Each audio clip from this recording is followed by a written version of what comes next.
Welcome, ladies and gentlemen. We are live here this evening to talk about Raw. We're here to talk about SmackDown, whatever else you want to talk about here.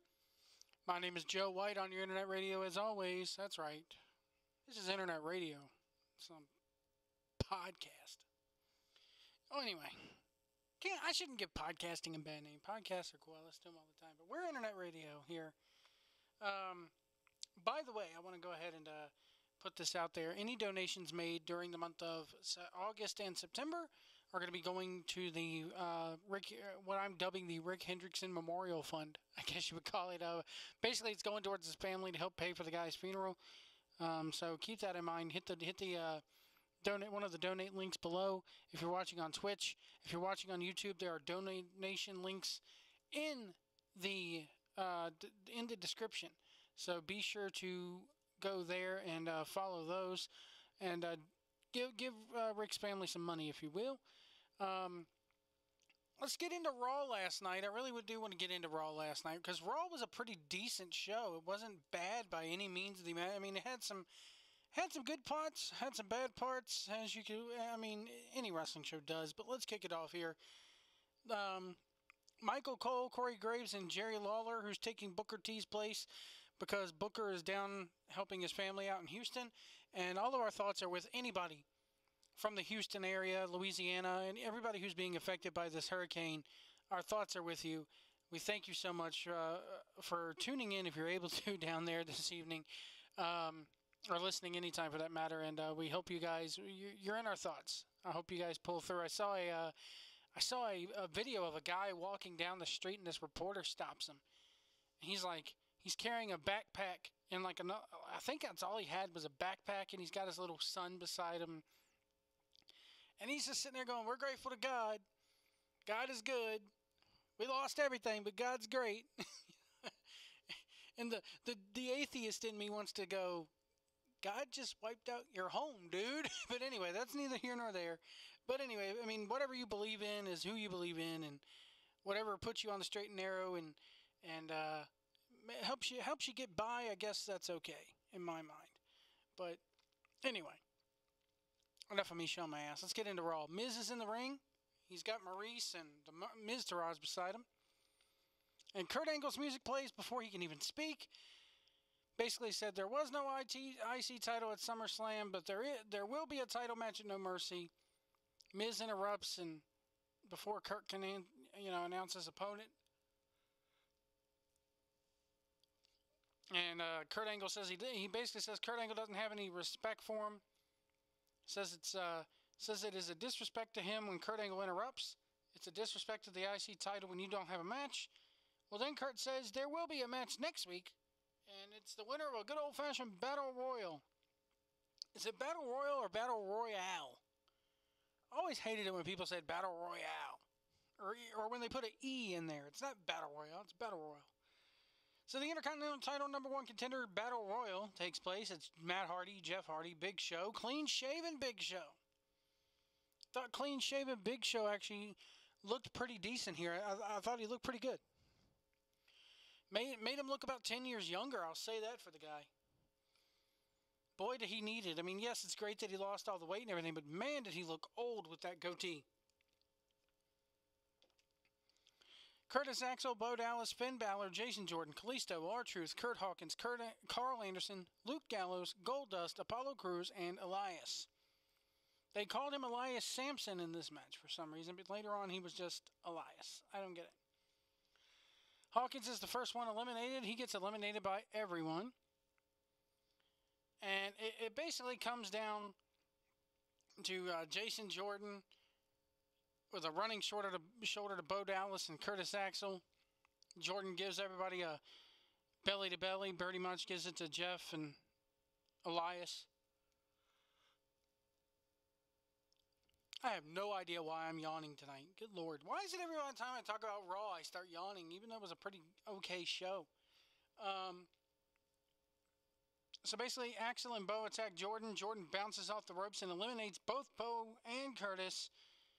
And then Jeff eliminates Jason Jordan to win the match. They did a heck of a job putting over Jason Jordan here. He got the big entrance there at the beginning. The winner is Jeff Hardy. To anybody who's thinking this broken thing or woken thing or anything is coming back, here is your proof that we're heading right back to 2001, 2002 with these Hardy Boys. Not that there's anything wrong with that, but they're right back into the mindset of we got to split them up, Jeff. And I guarantee you, this time next year, they're going to be split up and on separate brands if this brand split keeps going. It really was like let the air out of some people's sails. If you'd like to call in tonight, 434-710-4900, 434-710-4900. Let us know what you think about Raw, SmackDown.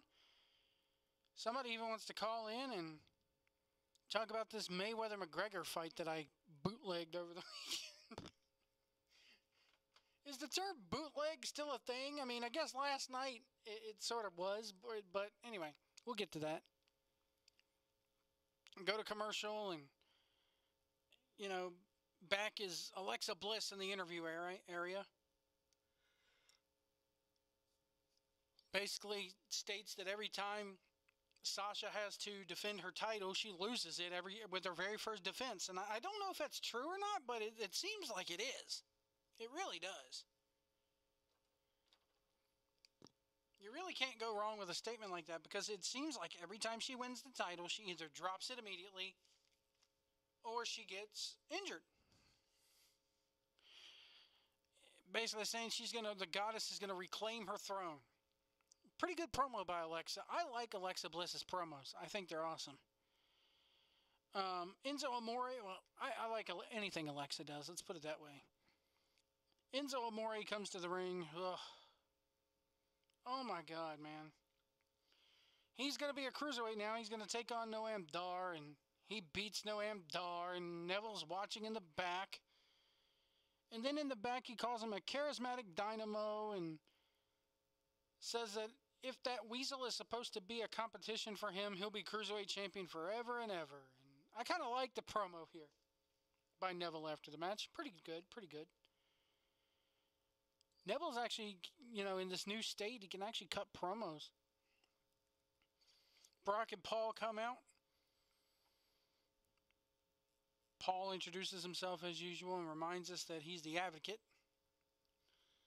Basically, he says that SummerSlam was a historic night for Lesnar and Strowman, and they review why, and we see footage from last week's Raw, and he says, Sunday, September 24th at the Staples Center at No Mercy, Strowman gets a chance to face Brock. Brock was not going to duck you. Brock ducks no man. He ducks no monster. Will Brock hunt Braun down?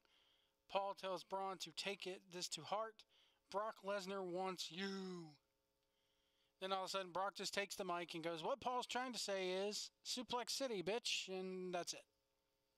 Pretty standard Paul Heyman, Brock Lesnar promo, except for the fact that the Beast actually talked a little. Seth Rollins with Dean Ambrose versus Cesaro with Sheamus. Gist of this is that they're continuing this feud between these two teams.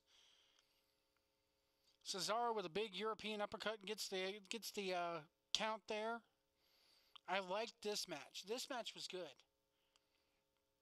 Have you noticed week after week after week I come on here and I talk about how anything with Cesaro in it automatically gets high praise for me? Cesaro could be in there with a wet mop and then probably get 3 stars.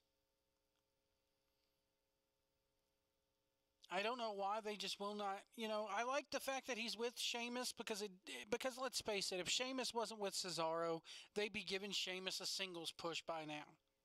Sadly, because they see something in this guy, and Sheamus is just so stale right now. You can't even, you couldn't revive him if you threw water on him. He's so stale. And why they haven't given Cesaro a singles push, I mean, if there's anybody that needs to be answering an open challenge on SmackDown right now from AJ Styles for that U.S. title, it's Cesaro, man. That's the match I want to see. But as long as we got these two in the tag team, they're good together. I'll give it credit. They weren't that good at first, as the storyline dictated. You know, it's kind of like art imitating life, imitating art. It's pretty good. Seth and Dean are always good together. They're always fan favorites. You know, I mean, what more can you do with them as single stars? It's the same situation. Dean Ambrose is so stale and forgotten, but yet Seth Rollins deserves a singles push, but he's really, you know, kind of been there and done that. So Cesaro wins with a European uppercut. I like the European uppercut as a finish. It looked awesome. After the match, Sheamus asks if that was good or not. Sheamus says the night isn't over yet because it's him and Dean Ambrose next. I like the idea of one set of tag partners faces each other, and immediately afterwards they switch places. I like this. Reminds me of something ECW would probably do back in the day. So then we go with Sheamus versus Dean Ambrose. I wasn't too big of a fan of this because, again, it's, if you had to say it, I mean, I hate really saying this, but it's the two weak links of the tag teams going at it. So it was not as good as the match before it, but it told a story. These two matches from beginning to end told stories here, and it was good. Emma is in the locker room now, and oh my God. Talk about yawn worthy. This whole hashtag this, hashtag that. If I win, you gotta shut up, and if you lose, you gotta hashtag.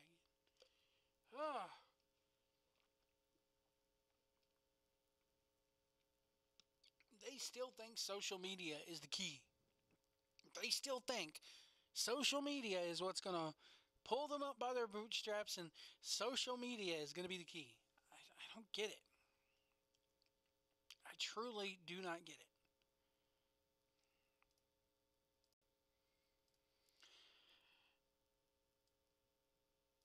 So we're back here after the Emma thing, and they have a match with Emma and Mickey. The stipulation here is that if Mickey beats Emma, she can never say that she's the, leader of the women's revolution. And if Mickey James loses, Emma can say it all she wants, basically, and has to send out a hashtag of something. So they have the match, and it was okay. Emma wins. Actually, I'll take that back. Now that I'm remembering this, I liked this match. The finish of this match was good. Mickey hit a kick to the head, goes for a sunset flip, but Emma drops down and gets a 3 count. It told an okay story. It wasn't that long of a match, but people have got to get used to the fact that Mickey James is just there as a pin girl. She's just there to get pinfalls. And there's nothing wrong with that. You need that in wrestling. You need that, now that we're in the days of enhancement talent pretty much being gone. I mean, you can't do like you did in the old days where you'd have Unknown X come out every match and this superstar beats them, and then eventually they have a feud with somebody. It just doesn't work like that anymore. It hasn't worked since 97, quite frankly, or even 96. After the match, Emma pretty much takes the mic, and the whole way up the thing, she's like, I told you, I started the women's revolution. I told you, I started the women's revolution. A lot of people didn't get this out after the promo or after the match, but if you've been watching and actually paying attention to the video segment beforehand, it made sense. Yes, the backstage promo, the pre-tape, whatever it was beforehand, wasn't the best in the world, but it did tell a story. So after this, we had Kurt Angle in the center of the ring. There's a table. There's a contract. There's 2 pins. There's 2 chairs. I don't even think there was chairs. Cena's out first and says that this match is WrestleMania worthy, but it's going to happen at No Mercy. So here's the thing. I saw a headline. I think it was on PW Insider, talking about how so No Mercy is no longer a B show with this match going on. It's still a B show, because this match shouldn't be happening yet. That's the bottom line on this one. So Roman Reigns comes out, and Roman looks at the contract and looks around the arena, takes the mic, and says that he wants to get this right. He wants to know if he is scared of to fight of Cena and what's in his head. And a lot of people thought this entire segment was one big shoot. Oh, man, and I admit I was getting into it last night. I was like, come on, Roman. Because Jeff Edwards and AC, when we were all together, they used to talk about how Roman deviates from the script. Roman looks into the crowd. Roman does this. Roman does that to make himself unique. Well, he got trumped tonight. Or last night, I should say. He got trumped big time. Because John Cena is just... While Dave Meltzer says this was totally scripted, I find it hard to believe that this was a total script. I find it really hard. Yeah, most of it probably was. But here's my thing. You have two guys in the main event. They're top-level stars. Probably two of the highest-paid guys in the company. And they shoot from the hip like this, and people go, why doesn't everybody do that? Why doesn't everybody just shoot from the hip? Here's the problem. You'd get fired if you go off script like that. You get fired for trying to get yourself over if they don't want you to be over how they want you to be over. But when you're a top-level stars like Cena and Roman, and you're getting paid that much money, and you're drawing that much money, and you're having that much merchandise out there, and you're so popular, they're not going to fire you for going off the script a little bit, and I think that's what Cena did here. Even if he didn't, his delivery of the shit was so good that it instantly got the people who were booing him to cheer him. It kind of reminded me of the Cena of old. From like 04, 05. I used to like Cena in 04 and 05. Until he started doing poopy jokes, and that was like, no thank you. Cena says, everyone knows Roman is the big dog in the back. Says he's polarizing. Some people want to have him do a heel turn. With you, it's different. John Cena says they go back and forth with you because when they look at you, they see a cheap-ass, corporate-made John Cena bootleg. Well, guess what? It's everybody else in his spot because they try to recreate... And John Cena is a cheap-ass bootleg of Hulk Hogan.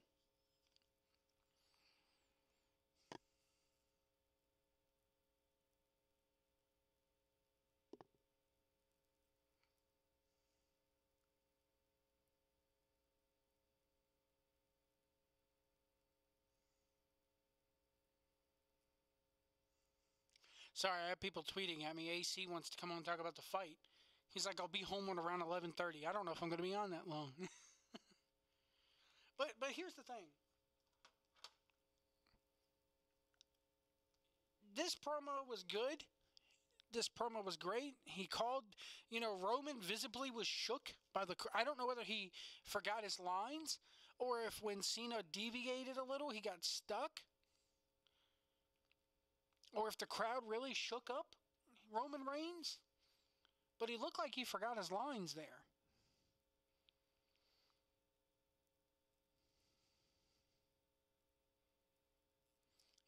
Cena called Undertaker. He said he's not a broken down guy with a bad hip. Roman said people boo you because they see right through you. You're a phony. You're a yes man who does anything he wants. He says he's a fake ass bitch. He says he's a fake ass part-time bitch. And I like Cena's comeback here. He kind of silenced everybody who calls him a part-timer and rags on the part-timer because he goes, I could do my job better part-time than you can full-time. Got to admit with Roman Reigns, he's right on that. Does it make it right for him to be part-time now? Does it make it any less relevant that John Cena is now everything that he was bitching against back in 2012, 2013, 2014? No. Cena says there's only one rule, step up or step aside. He wants Roman to sign the contract. He does. He throws the table aside, but then a great segment. And this is no knock on Gallows and Anderson. But the turd in the punch bowl hit when these two came out, and they immediately decided to do the whole, let's have the two guys who are facing each other team up together.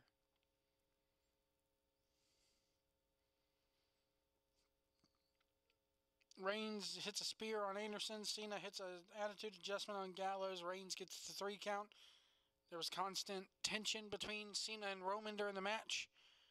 The match was okay. My problem with the whole thing, a reason why I'm not that high on it, is because it never should have happened in the first place. You could have cut that segment right there when he signed the contract.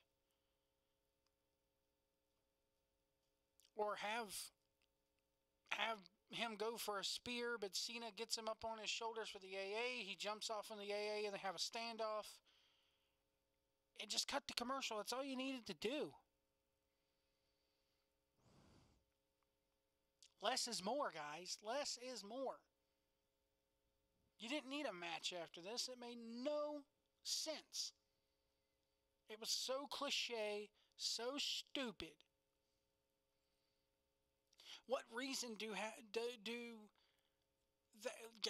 really, my big problem with this whole thing is this. You just had these two guys competing in a battle royal. And then they're going to come back out later after they've lost said battle royal and try to regain any heat against Cena and Roman, no less? Come on. Come the hell on. It's like we just saw you guys losing a battle royal. Do you really think you're going to beat Cena and Roman? No.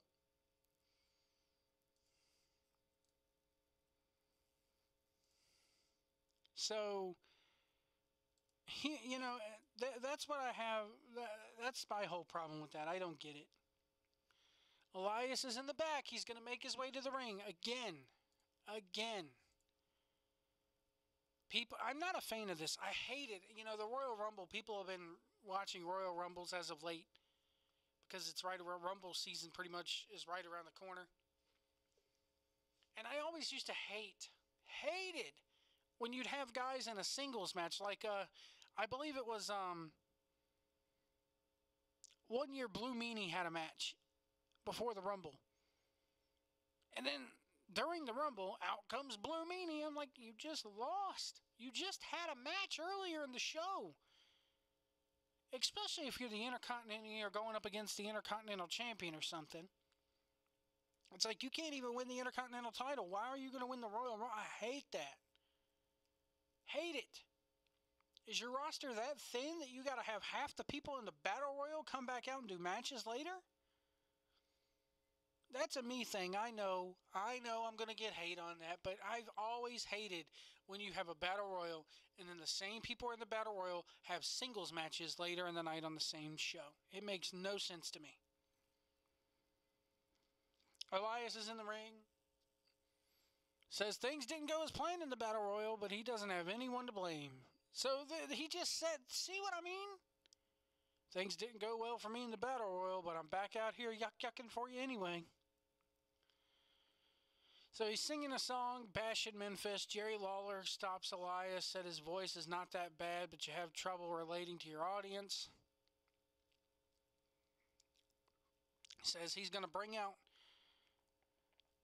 Memphis doesn't like it, but he's going to bring out some help. Somebody who might help. And then Pelvis Wesley of Southpaw Regional Wrestling comes out, which is actually Heath Slater. So Pelvis Wesley, which to me, the second you bring in these Southpaw guys to actually start, and I know why they did it. It's Memphis. They need an Elvis impersonator, blah, blah, blah, blah, blah. But the second you have these Southpaw Regional Wrestling guys appear on camera and job out like this, part of what makes Southpaw Regional Wrestling so good on YouTube, and I know Vince McMahon could probably give two shits about it, and we probably won't see it anymore because of them cutting back on production costs. But the fact that they're doing this, the thing that makes that Southpaw Regional Wrestling so good is that, A, they don't ever wrestle. And B, the promos are good. And C, it's made to look old. You can't do that. You can't take older guys like that and bring it into the modern era. You squash it. It makes it look crappy.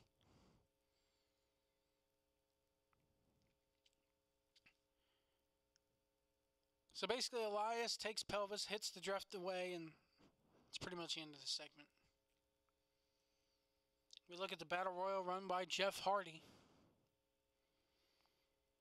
He's asked by Renee Young about having to face Jeff Hardy next week. Miz says it only takes one match. That's not enough to earn a title shot, and he storms off.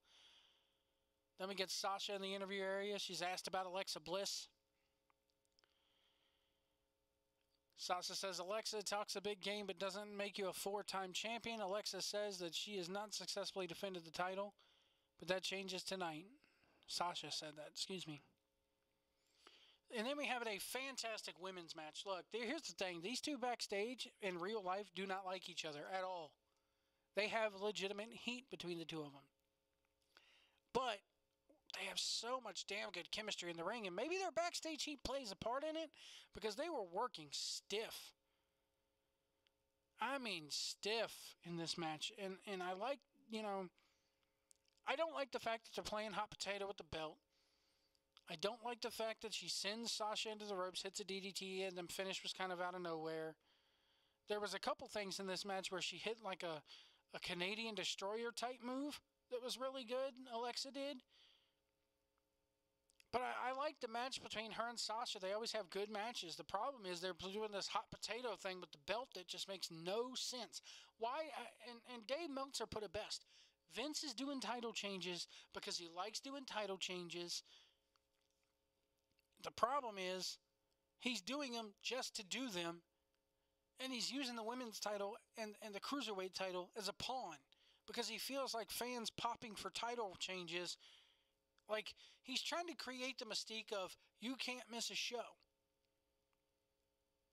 But at the same time, the you can't miss a show attitude is devaluing the titles. And more importantly, it's devaluing people like Sasha Banks, and they did the same thing with Bayley. After the match, Nia Jax comes out, celebrates, does the whole thing where she puts Alexa on her shoulders. Parades her around and finally hits the electric chair drop. Nia stands over Alexa with the title belt in her hands, and we go to credits. It was an okay show. The highlight of the show was obviously the Cena-Corbin thing. Then we go on to SmackDown tonight. Byron Saxton, Tom Phillips, and John Bradshaw Layfield, your announcers. The Singh brothers come down to introduce Jinder Mahal, and Jinder says tonight he will show his superior skills and acumen when he teams with Rusev to take on Orton and Nakamura. Basically they run down the Singh brothers, and the Singh brothers are about to kiss Jinder's feet when Nakamura's music plays. Makes his way to the ring. They stand in front of Nakamura, but Nakamura pushes him aside. Nakamura blocks a punch, and then he punches Mahal. The Singhs grab Nakamura and Mahal with a round kick, and all three men kick and punch Nakamura. Randy Orton's music plays, makes his way to the ring. Orton kicks Mahal, and the Singh brothers, Rusev, with a jumping kick to Orton out of nowhere, it looks like. Mahal hits the Colossus to Nakamura. That's pretty much that segment. Shelton Benjamin and Chad Gable come out next to take on the Ascension. Finish came when Benjamin hit the flying clothesline for a near fall. Connor goes to the floor when Gable drops down. Benjamin hits the lie detector for the 3 count. Did you really think Benjamin and Gable were going to lose to the Ascension at this point? Come on. If there was ever a team in that company that needs to get their outright release and go to the Indies or be sent back to NXT to help their tag division, the Ascension are the only team are the only people right now on that roster that I think it would do them good to go back to NXT. They're rarely seen on TV. When they do, they're not remembered. The Orlando crowd will remember them. I don't think it's going to hurt them any. A lot of people are be like, send Bayley back. The problem is if you send Bayley back right now, it makes it look like she went up there and failed. Connor and Victor, you send them up there, people know Vince McMahon failed. There is a difference there. So I think you need the... Can you imagine the Ascension versus Sanity? The Ascension versus Authors of Pain?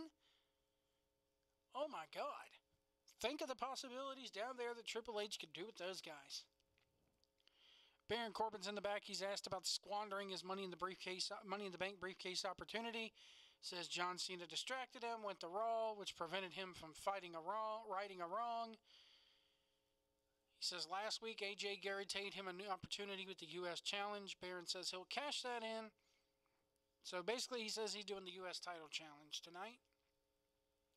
AJ Styles comes out, starts up the open challenge, and Ty Dillinger comes out. But Corbin stops him on the way to the ring. Corbin pushes Dillinger. Dillinger pushes back. Corbin with a running forearm to the back of the head, and Dillinger sent into the apron. Dillinger sends Corbin into some turnbuckles, and the match starts, and Dillinger punches and chops to Styles. Dillinger with punches on the turnbuckle. Styles hits him with boots and punches Dillinger. Dillinger then goes for the tiebreaker. Styles comes off the ropes. Styles applies the calf crusher, and Dillinger taps out. I thought this was for what it was. I mean, the match was probably only about 3 minutes long, if that. But it was pretty good. Corbin pulls Dillinger out of the ring, sends Dillinger into the ringside barrier. Corbin gets into the ring, and Styles hits a flying forearm, and Corbin goes to the floor, and that's it. Once again, I firmly believe Corbin has talent. I firmly believe that if he was pushed the right way, Corbin, if there was ever a guy who they could really make money with, it's Corbin, I think. I'm a Baron Corbin fan. I don't like the way he's been booked. And outside of the ring, his attitude may suck. I do not blame him for going off on that one dude because the guy played the military card, guys. You take that away from him, and he's nothing. Sorry. The fact that you are in the military does not give you the right to say or do whatever you fucking want to. It does not put a halo over your goddamn head.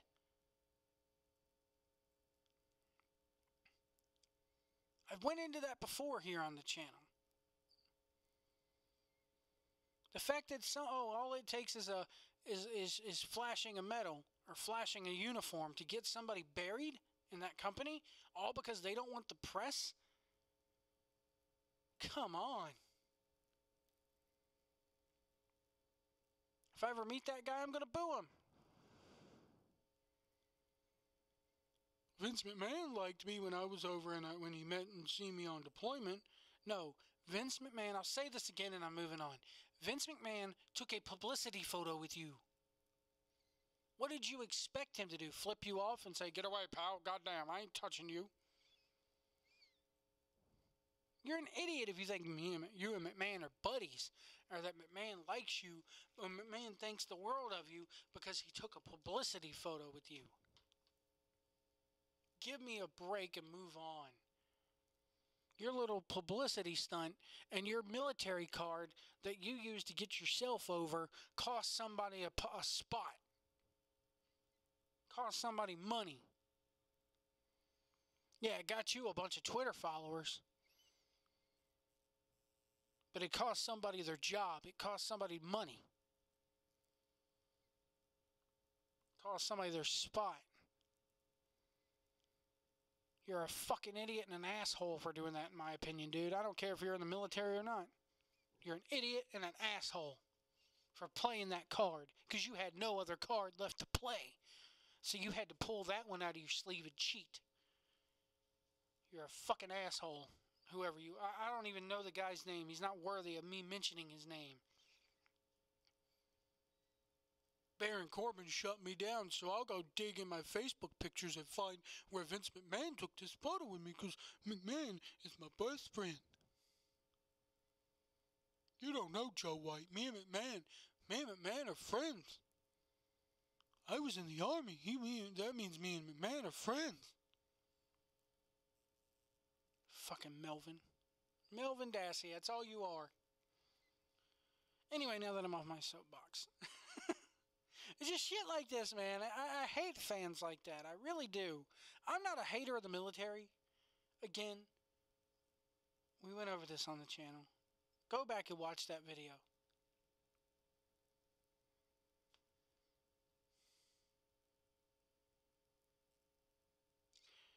So after the match, after all this, we go to commercial.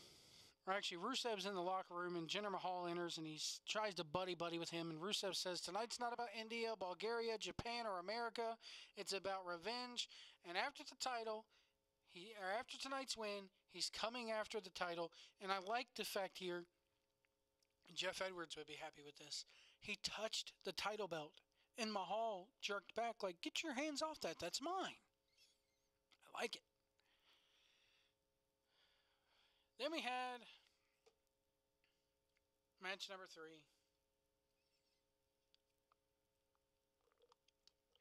And if AC were able to call in right now, I'd laugh at him about this a little bit because I know he's probably pissed. Mike Kanellis is in the ring. They bypass all the Mike Bennett fans and Maria fans. Oh, they bypassed his entrance. Damn sensitive universe. They got rid of it. Kanellis' entrance. Man. So Kanellis is in the ring, and we're all wondering who he's going to fight. And the second the lights went out like that, I was like, oh, no. This lets us know Kanellis' place in that company real quickly. Because, yep, glorious hits, and it's Bobby Roode. The match was actually good, though. I liked the match. Roode hit the blockbuster, runs into an elbow. Roode hit a spine buster, then a glorious DDT for the 3 count. The match was actually pretty good. Maria's on the outside yelling and screaming, doing her hell of a job as she always does. They call her the First Lady of SmackDown Live, which is awesome. So go out of your way to watch this one. It was actually pretty damn good. So Kevin Owens is in the back, walking, and the announcers are like, we were scheduled to have a match, but Owens looks like he's coming out here. It's pretty good. I like that. Attitude Era stuff. Not that bad. Not bad at all here.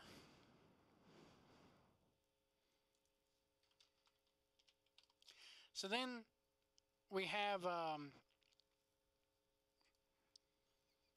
fucking hell, man. Aiden English is in the ring singing again. And so we have him singing, and Kevin Owens makes his way to the ring, and he tells Mr. English that, you know, all these unrefined Arkansas hillbillies can't recognize your talent, and he asks him to leave. Aiden leaves the ring, talks about Shane McMahon screwing him over, and how Shane McMahon got involved with being the ref net last week, and says that, you know, this would never have happened on Raw. The lovely Stephanie McMahon would never abuse her power in such a matter. And Shane comes out and says Kevin is right, you know, on cue to take the spotlight away from actual talent and make it all about himself. And talks about how Corbin left and threw me the referee shirt. So what was I supposed to do? Kevin says that Shane screwed him again. Shane says, you could call it whatever you want. The conversation's over. The people are watching SmackDown are tired of hearing you complain. Shane asks Kevin to leave the ring because Aiden English has a match against, and he brings out Sami Zayn. Kevin joins the commentary team. So Sami Zayn versus Aiden English, it was a match. It was okay. Aiden English actually gets the win when Owens gets into the ring, because he's on commentary talking about how nobody knows how to do their job. The referees, Shane McMahon, nobody. He gets into the ring, takes the referee, takes his shirt off for him, tells him to leave the ring. Zayn knocks English off the turnbuckle, and Owens starts his count, you know, the 5 count, because he's now put on the referee shirt. Now he's the referee. So English hits Zayn from behind, and then Owens hits a pop-up powerbomb on Zayn. And then Owens lets English get the 3 count and a fast count. After the match, Kevin returns the referee's shirt to the referee, and we go to commercial. Best part about this, again, Kevin Owens. Renee asks Shane what about what happened, and Shane says the last match doesn't count because of what Kevin did. And Shane said that he heard Kevin Owens left the building, and he said he's going to do the same thing. He's going to go. So no more Shane McMahon tonight. We're in the interview area, and Dolph Ziggler is there, and he's asked about the new side of him and what he's going to reveal, and says that we're in Little Rock, so we're not going to reveal anything in Little Rock. Little Rock really getting a bad rap tonight. Says that he's a star. People are distracted by twinkling lights, sequin jackets, and the John Cena hand gesture. Says if you don't ask if you want to see him playing a guitar, riding a motorcycle to the ring, and get on a dumb four-wheeler like Stone Cold used to do. He can have paint poured on him and be like Finn Balor and be ignored like he's a ignore that like he's a charisma vacuum. He can have beautiful women escort him to the ring. He can even be a superhero. The Zigster, I think he's called it. He says, if you want all flash and no substance, you'll get that. But you'll get it next week. I think this is going to be Ziggler's new gimmick where he does a promo running everybody on the roster down and goes, well, if you want that, you'll see it next week. I expect this promo, or these series of promos, to continue for at least 2 or 3 more weeks before he finally has a match and debuts a new gimmick of some sorts. Jimmy and Jey Uso versus Kofi Kingston and Big E. The winner chooses a stipulation for the next tag title match. I like this. Xavier Woods is a trooper out there with the Francesca 2 and the leg boot on, the knee boot brace on for his injury. Jimmy and Jey Uso win the match. It was actually a very good match. So they get to choose the next stipulation here. Go to the back, and James Ellsworth takes the mic and introduces Carmella. Asks Carmella's what's next. Says, I'm never telling you anything again because you blabbed and Natalya heard her plans and was ready for her. So Natalya shows up and tells Carmella, and she tells Carmella if she tries to cash in, she'll make Carmella the Baron Corbin of the women's division, which got a oh from the fans. Casting even more shade at Baron Corbin. Naomi then sneaks in and says Natalya's match against Carmella is next week. But Naomi's going to get her rematch in 2 weeks, and we go to commercial. Lana's in the ring, looking gorgeous as ever. She's introducing the woman who's leading the Ravishing Revolution. She's the most feared superstar in WWE, and she brings out Tamina. Tamina's going to take on Tina Stock here. Tina tries to get some kicks and forearms in, but Tamina pushes her to the mat. Lana tells Tamina to crush her, and Tamina sends Tina into the turnbuckle, and Tamina with headbutts and with a thrust kick gets the count. After the match, Tamina throws Tina onto the floor. Photographers then come in to commemorate her victory. And I think the gimmick here is that Lana is the advocate for Tamina. She's given Tamina a complete corporate and makeover. Kind of like the idea. I do like that idea. Hey, I'm going to make you over. I'm going to make you a star. Look what I did with Rusev. I could do the same for you. I like it. It's not that bad. Lana's shit in the ring, so we got to find a better way to use her. She's too beautiful not to be on TV. If only they could have done the same for Eva Marie. So it's time for the Fashion Files Season 2 premiere. The best part of this thing is where they... I don't usually laugh at this, but I did laugh at this one spot where Fandango holds up a belt. Like a dress belt. Not a title belt, but an actual belt that you will wear around your waist. And he goes, look at this. It's a title. And he goes, no, it's a belt. You know, use it to keep your pants up. Pretty much. And they, we can't call titles belts. The rest of this segment was shit. They think it's Aiden English, and we go to commercial, who's been attacking them. This is one of those things where it's going to go on and on and on and on and on until one week they don't air it. And everybody's going to be like, where are the... We didn't even saw it tonight. It's been 2 weeks. Where are the fashion files? Where's Brazongo? This is going to be one of those things where it goes on week after week after week. And finally it gets so stale and so boring. And the fans finally turn on it and get so mad that then, once they're so fucking boring and once these fans are so sick of it, they're going to give them a push. And then, by the time they do give them the push and pull the trigger on these guys, it's going to be like, Katie, bar the door. We're sick of it. Don't let them in. Randy Orton and Shinsuke Nakamura versus Rusev and Jinder Mahal with the Singh brothers. This was a pretty decent tag match. Ending came where Rusev and Nakamura tag in. Nakamura hits a running boot to the head, kicks to the chest. Rusev blocks a kick, and Nakamura hits him with an enziguri. Nakamura basically sets for a reverse exploder, but Rusev hits the elbows. Nakamura goes for a cross-arm breaker. Mahal kicks Nakamura. Orton sends Mahal onto the apron and hits a DDT. Rusev avoids an RKO. Orton with a kick. Nakamura with a knee from the turnbuckle, followed by a Kinshasa for the 3 count. It was okay. This episode of SmackDown was not that bad tonight, and it just shows you that they could do a lot better in 2 hours than Raw can with 3. They got a lot of stuff in here on this episode of SmackDown, in my opinion. It didn't feel drawn out. It was timed well. The flow of the show was well. Yes, there were some things that I didn't like and I think didn't make sense, but you know what? I'm just here giving my opinion.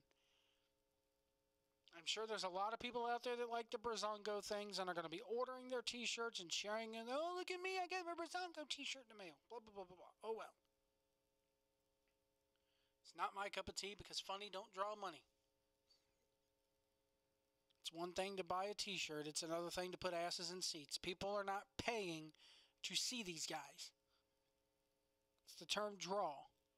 You're not paying to go to a live event to sit there and watch on a Titantron these 2 idiots do comedy and yuck skits. You could say you are all you want to. But if that's what you were really paying to see, and if that WWE would give them their own television show, put it on the network and say, here you go.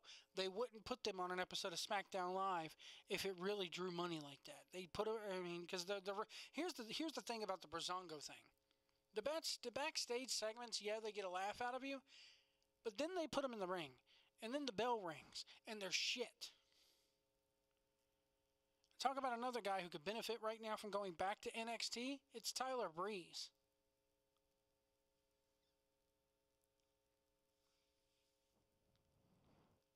After the match, Orton stares Nakamura down. They go face to face, and Orton hits a hell of an RKO. The crowd doesn't know what to think about it. They want to boo him, but yet it's still babyface Randy Orton. Got a really mixed reaction. It was good. And we go to credits. So, that was SmackDown. Want to get into something else here on the show tonight. And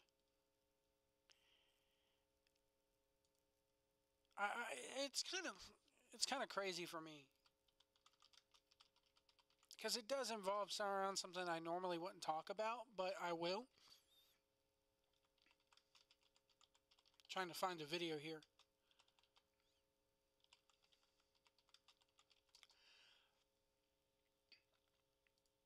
Basically, here's something that is kind of crazy to me. I don't know if this is a work. I don't know if it's a shoot. One of the guys, his son, got on Reddit and says it's a shoot. So basically, Jim Cornette has this friend that he's known for 41 years. His name is Kenny Bolin. If the name Kenny Bolin sounds familiar to you, it's because Kenny Bolin used to be a very good manager in OVW when Jim Cornette had the book there. They were childhood friends, pretty much, from what I understand. Now, well, not childhood friends, but they've been known each other for 41 years. And they had a friendship going on. It's ended. because Bolin is apparently a friend of Vince Russo. And Bolin and Russo have done podcasts with each other before, and Russo likes Bolin. And of course, anytime you associate yourself with Vince Russo, Cornette's not going to like it.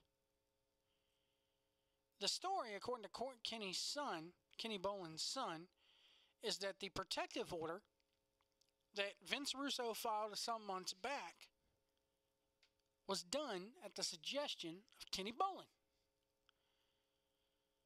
So here, Chris Bolin gave his side of the story during a Reddit AMA, which is an Ask Me Anything session. Somebody asked a question. I've got quite a backlog of Jim Cornette's podcasts, so I'm not up to date on he and your dad's falling out. Can you please explain what happened? They always did those bits where they were pissed at each other, and no matter what, I can't help but feel this is just an extended cut of that, because they used to do that a lot. They would get mad at each other, and then they would then they pretty much, that was an act. It was a work of them being pissed at each other. Until this happened, because, and this is what Kenny Bolin says, or Chris Bolin, who's Kenny Bolin's son. He goes, I wish it was an extended cut of that, but it seems like they won't be repairing the friendship. Basically, there have been tension going back to our first shows, which, because, of course, Kenny Bolin has a podcast. Who doesn't nowadays? Goes back to doing our first shows with Vince Russo, so it just sort of lingered in the background. Then, right before the EPO, the protective order, Jim called me bragging that somebody was going to accept money to handle Russo, some mark in Evansville, Indiana.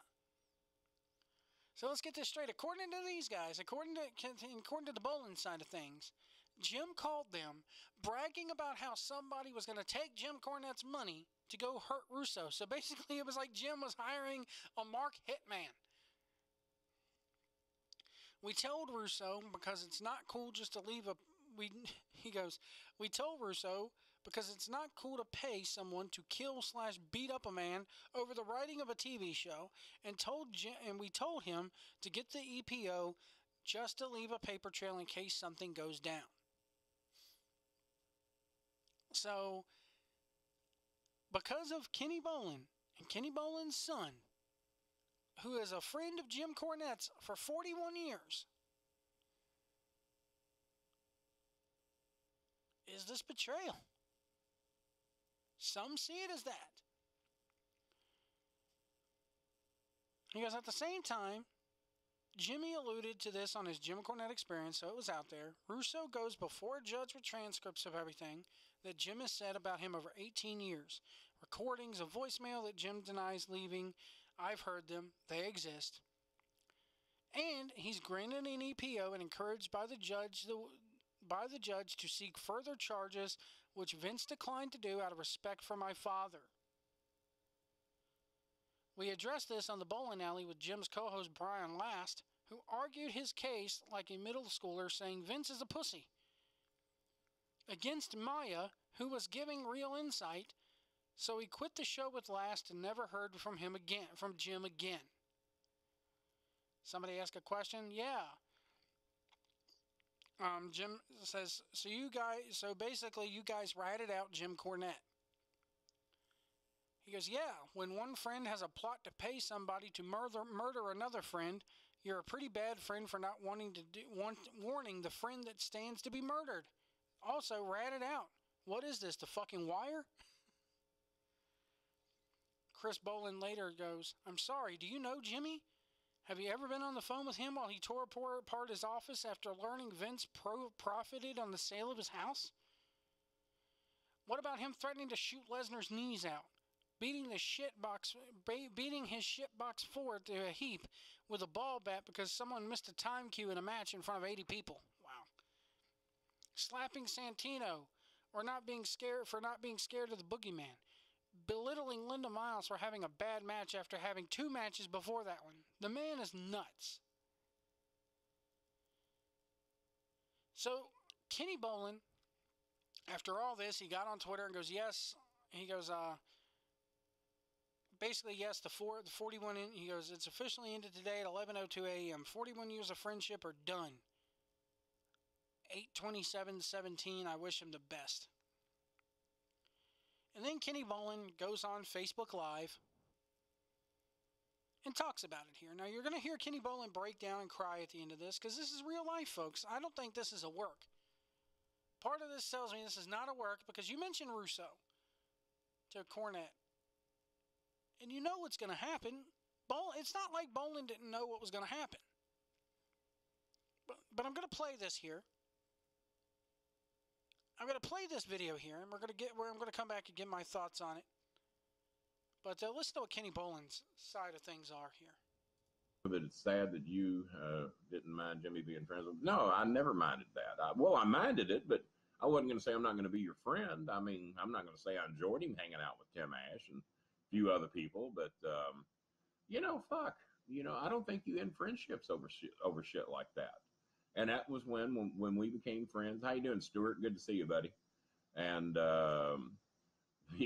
Stuart all the way from Seattle tonight. Not quite international, but he's damn close. And I just don't think, I think it's very childish. I don't think you end friendships over that. But anyone that knows Jimmy real well knows that he's got one hell of a temper. And once he gets set in his ways over something, that he's hard to deal with on it. But I've never had to overcome that. I've been the person that could always tell Jimmy if he was right or wrong, and him not get overly mad at me. And if he did, it never lasted long. So I'm shocked that this shit come to that he promised me that Russo would never end our friendship, because it damn near did here about a year or two ago. And I said, I'm not going to play that shit, Jimmy. I said, we're friends or we're not, but I'm not going to pick between you and Vince Russo or anyone else. I'm a grown-ass man, and I'll be friends with who the fuck I want. And if you got a problem with it, just don't be around when I'm with that person. And there's some of you out there that have gotten on me and said that I should be loyal to Jimmy. Even in my own house, Maya felt that way for a while. Now she understands why I would not play that game. But even she thought that I should have picked Jimmy over Russo. But that's childish. That's third grade shit, and I'm not going to do that. And believe it or not, guys, I still love Jimmy. I care for him deeply. He's been the longest, other than Mike Coffey, my old buddy Mike Coffey from third grade out in Oldham County. Mike's my longest and dearest friend. But Jimmy and I had a lot more contact. Me and Rico Constantino have been friends for over 20 years. That is not the same as being friends with somebody for 41 years. And I know I'm ignoring a lot of questions here, guys, and because once I said, how you doing, Vanessa? Vanessa from the Philippines. This is really international now, and as Mayara labeled Vanessa just last week, it's Kenny's side piece in the Philippines. That's not true. Vanessa's not a side piece. I'm here to defend her without Mayara saying these horrible things. Anyone who really knows Jimmy knows that childish is the only other word you can use. Grown-ass fucking men do not carry on like that on a weekly or even a daily basis when they get mad about something. I quit traveling with Jimmy because you can't do it. He gets mad over everything. Gets mad over traffic jams, mad over shit that you can't control, shit you can't do anything about, and it endangers people that are in the vehicle with him. Hi, Vanessa. Yes, you're my queen of the peens. Queen of the Philippines. Well, I got a few queens down there, actually, but let's not talk about that. And let's see. Hell, I've known you. Yes, Daniel, you have known me for 20 years, Daniel.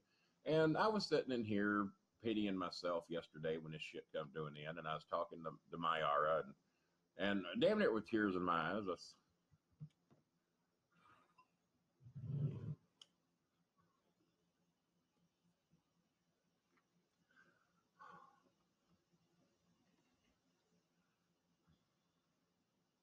You guys got me.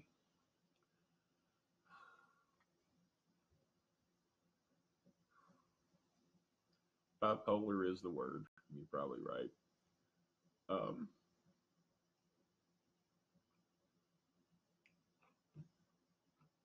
This is embarrassing, but I ain't gonna bail out on you. I was sitting here yesterday,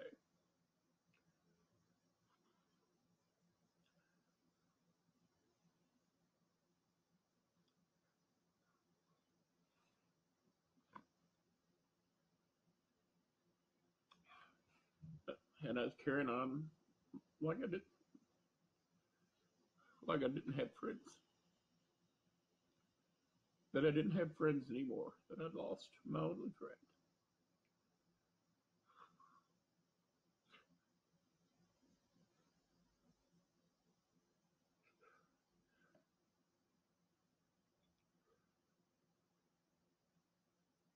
Yeah, I'm so sorry, guys. I'm so sorry. But Mayara pointed out that that's not true.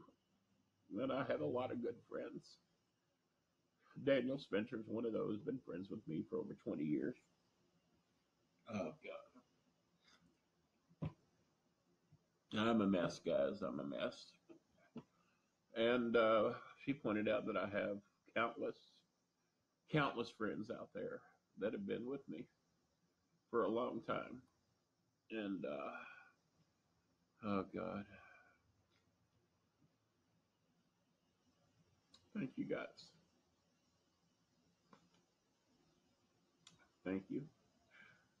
She pointed out that I do have a lot of good friends that have been with me for a long time and that did not bail on me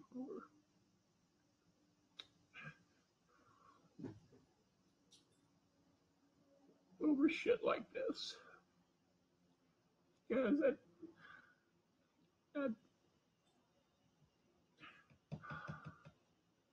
I didn't expect it was going to come to this.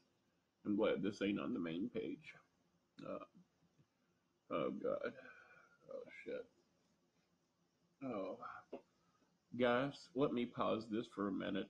I promise you I'm going to come back. Give me a minute. Let me get a drink. Let me quit fucking crying.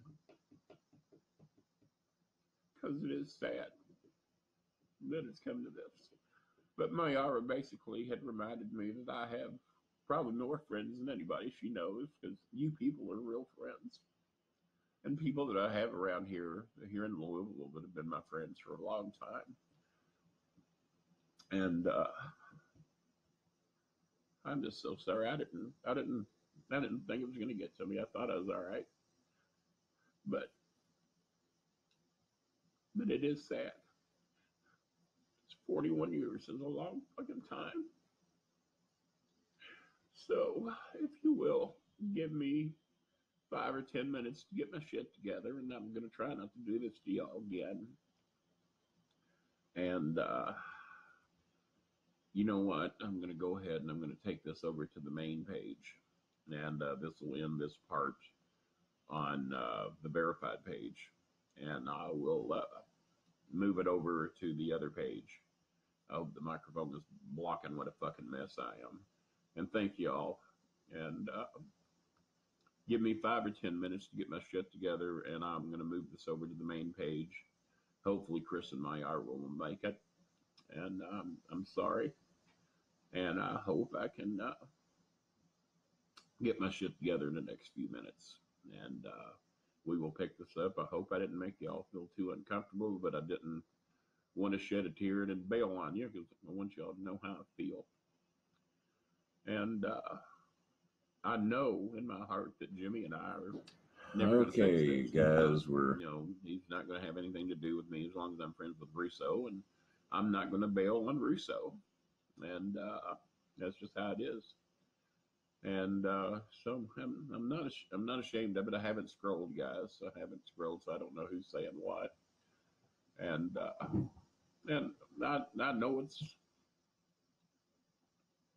know it's not my fault. But it don't change it. And it's just fourth grade bullshit. It shouldn't have happened. Yeah. It hurts. Guys,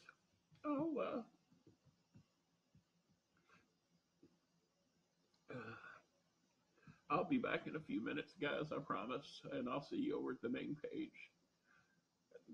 I love y'all. Thank y'all for being here, and give me a few minutes to get my shit together, and I'll see you over at my main page.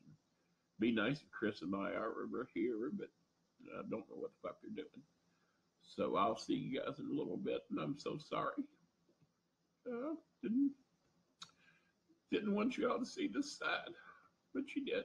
So I'll try to be back in about 10 or 15 minutes. Thank you, Coffin. Thank you, guys.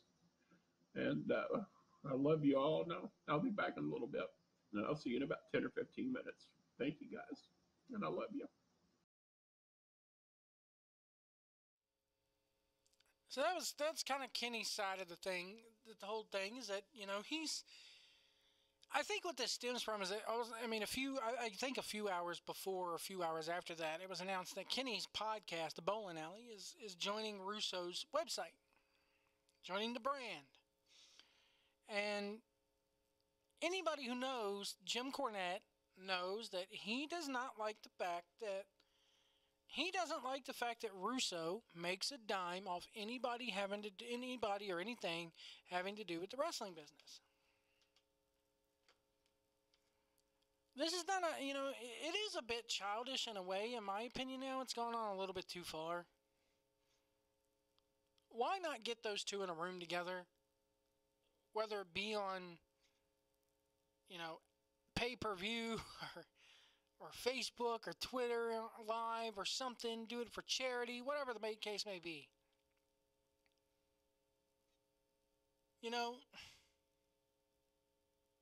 Sorry, but I've met Cornette before. I've had my picture taken with Cornette before in an autograph signing. To me, there in the short few minutes I spent with him, but he told me it was funny. I first learned of the Kenny Bolin Kroger meat scandal, if you will, from Cornette there at that signing a few years ago. And Cornette and Bolin, there were two peas in a pod there for a long time. And Cornette, I'm a huge Cornette fan. But maybe there does come a time and a place where you need to push that shit to the side. And say, okay, you're in business with Buckhead, as Jim Cornette calls him. But don't expect me to listen to your show. Don't expect me to want to listen to it. Don't expect me to review it. Don't expect me to talk about it. Don't expect me to mention it on my shit. And just don't mention it around me. Why can't you do that?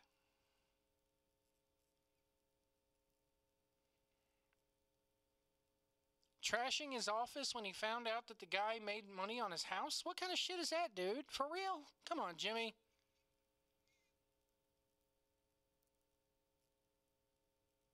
And I'm the same way when it comes to traffic jams. I fucking hate it. Ask my girlfriend. I get mad over the littlest shit.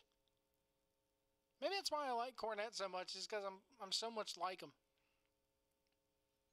I hate traffic jams. I fucking can't stand it. Oh, it makes my blood boil just thinking about being in one.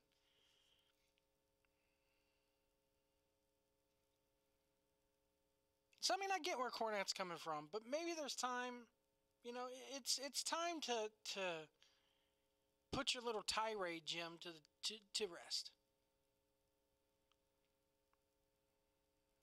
Because the bottom line is, Russo's always going to have fans. Russo's always going to be around the wrestling business. Russo is going to continue to make money for the wrestling business.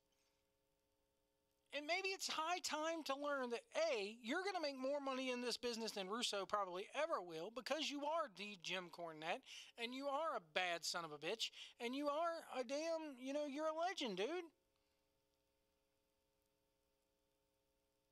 But your lifelong crusade to fucking stop him from making money in the business, it's never going to work, Jimmy.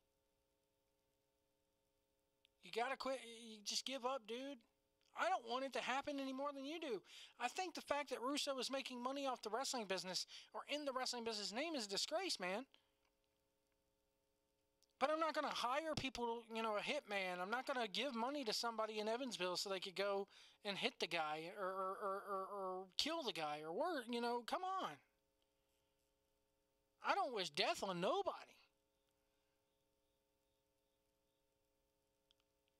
The whole deal about you wanting to outlive him so you could piss on his grave, that's cool. I mean, fuck, he probably deserves it. But, you know, he doesn't, I mean, let him die on his own terms. Who are you to make that decision?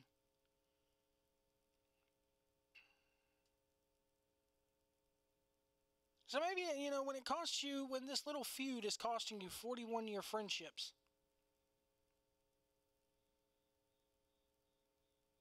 Hell, Jim Cornette didn't appear at WrestleCade last year because of this shit. Because Russo was going to be there.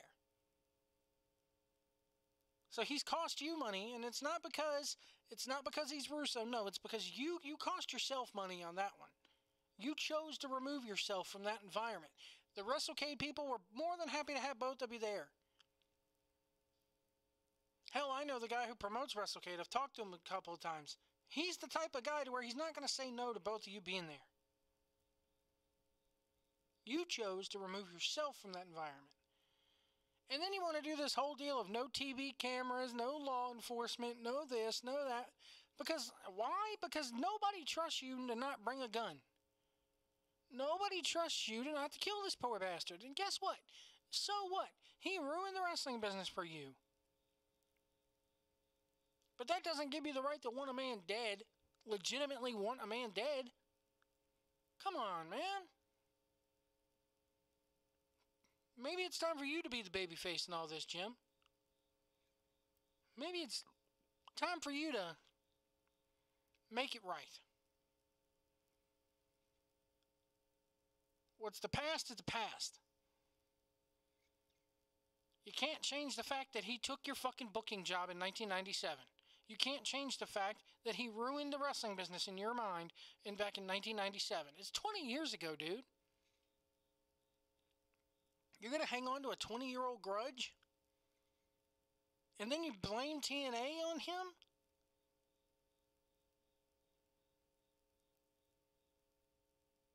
Sounds like to me, whenever you hear Jim Cornette tell the story about the TNA deal and about changing the finish of that one match that they were having, sounded to me like not everybody was for what you were trying to do anyway. And that's just me hearing it out of your own mouth. I love you, Jim. I really do. I'm a hardcore fan of you, brother. But maybe this little feud of yours, maybe this little crusade of yours, it's gone on long enough. Maybe, I'm not saying you have to bury the hatchet.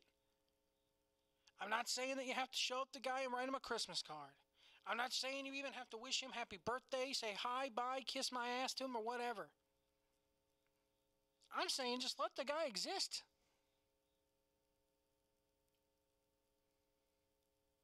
I'm saying just let the guy have a life. For fuck's sake, put yourself in in his shoes. Because if I'm sitting here going, maybe I don't deserve to have a podcast, and maybe I don't deserve to make money in wrestling, but hey, if I could do it, it sure beats slugging groceries at the Walmart, doesn't it? Fuck. You know how much I would kill to be making a living doing this? Well, guess what? I don't. But Russo can. More power to him. It beats fucking slugging groceries. It beats putting nuggets in a deep fryer. He's found a way to do it. More power to the guy. He found a way to make money out of the wrestling business. More power to the guy. You know how much I would love to be in the wrestling business and make money off of it? I'm not. But I'm saying there's going, golly, what I wouldn't give to fucking have a booker position in a wrestling promotion. Put yourself in his shoes, Jim.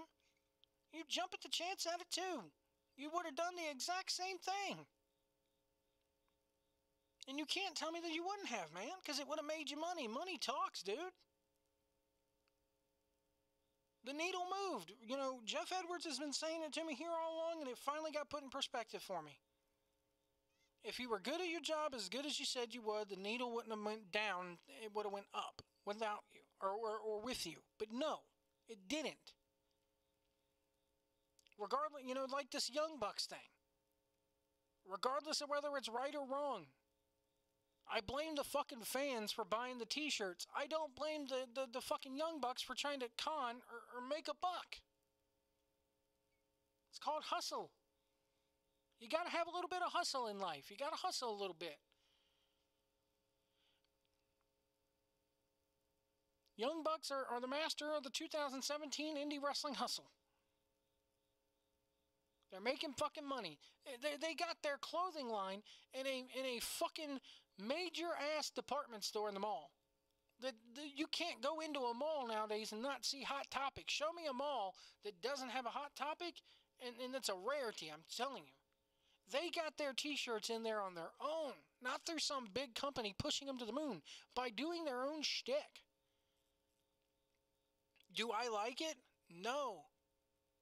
Do I blame the fans for putting it over? Yes. But I know that I can't change people's minds, and no matter what I say, people are still going to cheer for that bullshit. So guess what? Oh well, they're making money off of making a mockery of the business. I realize that no matter how many times I fucking call them the young fucks, no matter how many times I call them the Bucks of Suck, it's not going to change the fact that these idiot fans go out there and cheer for them. So I've learned to let it go. The only thing that really, really irks me in wrestling nowadays is the Joey Ryan dick spot, which I'm 100% behind you on, Mr. Cornette. I'm 100% behind you on that. I'll put it this way. We got the CWF After Show coming up. The official CWF Mid-Atlantic After Show comes your way every Wednesday at 10:30 here on the channel, live. This week we got color commentator Cecil Scott, but I'll tell you this. If I find out that CWF Mid-Atlantic were ever to book Joey Ryan for anything,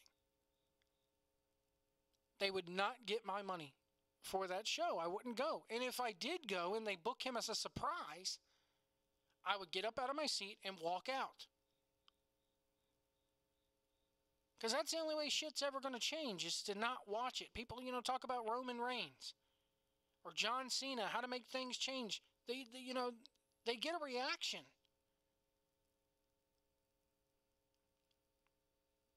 The best reaction of all would be not to make a sound when their music hits. When their music hits, you could hear a pin drop. That would be the best thing to do. Or just don't go to the shows. No, I'm not going to say don't go to indie shows, but like I said, the only exception to the rule for me is Joey Ryan, just because that has no place in professional wrestling at all. 50 fucking super kicks, okay. Being obnoxious and making yourselves baby faces when you're supposed to be a heel and making a living out of kind of mocking the wrestling business, that's okay to me. But when you start flipping people with your dick, that's over the line for me. That's when it no longer becomes cool. That's no longer fun. Let me know what you guys think in the comments below. I'm kind of crazy about this Kenny Bolin thing because I hate seeing... Okay, here's the thing. Here's the thing, Jim. If you really wanted to get back in, all right, I'm gonna explain something here. There's a movie. Put it in... Cornette would probably like this explanation. There's a movie called Heartbreak Ridge, has Clint Eastwood in it. Plays a U.S. Marine military instructor or drill instructor who has to get a bunch of nobodies into shape for war. There's a scene in the movie where they're in the firing range, and the leader of the platoon or whatever is driving up, checking things out. The leader of the platoon and Clint Eastwood, those two characters hate each other. Because Clint Eastwood's an old grizzled veteran, and this guy who's playing the major is a young guy who doesn't think the old guy needs to be in the Corps anymore. Well, while they're out there at the firing range, one of the recruits mishandles his weapon and fires it towards a bunch of Marines. He doesn't kill them, but he pretty much has a what they call brain fart.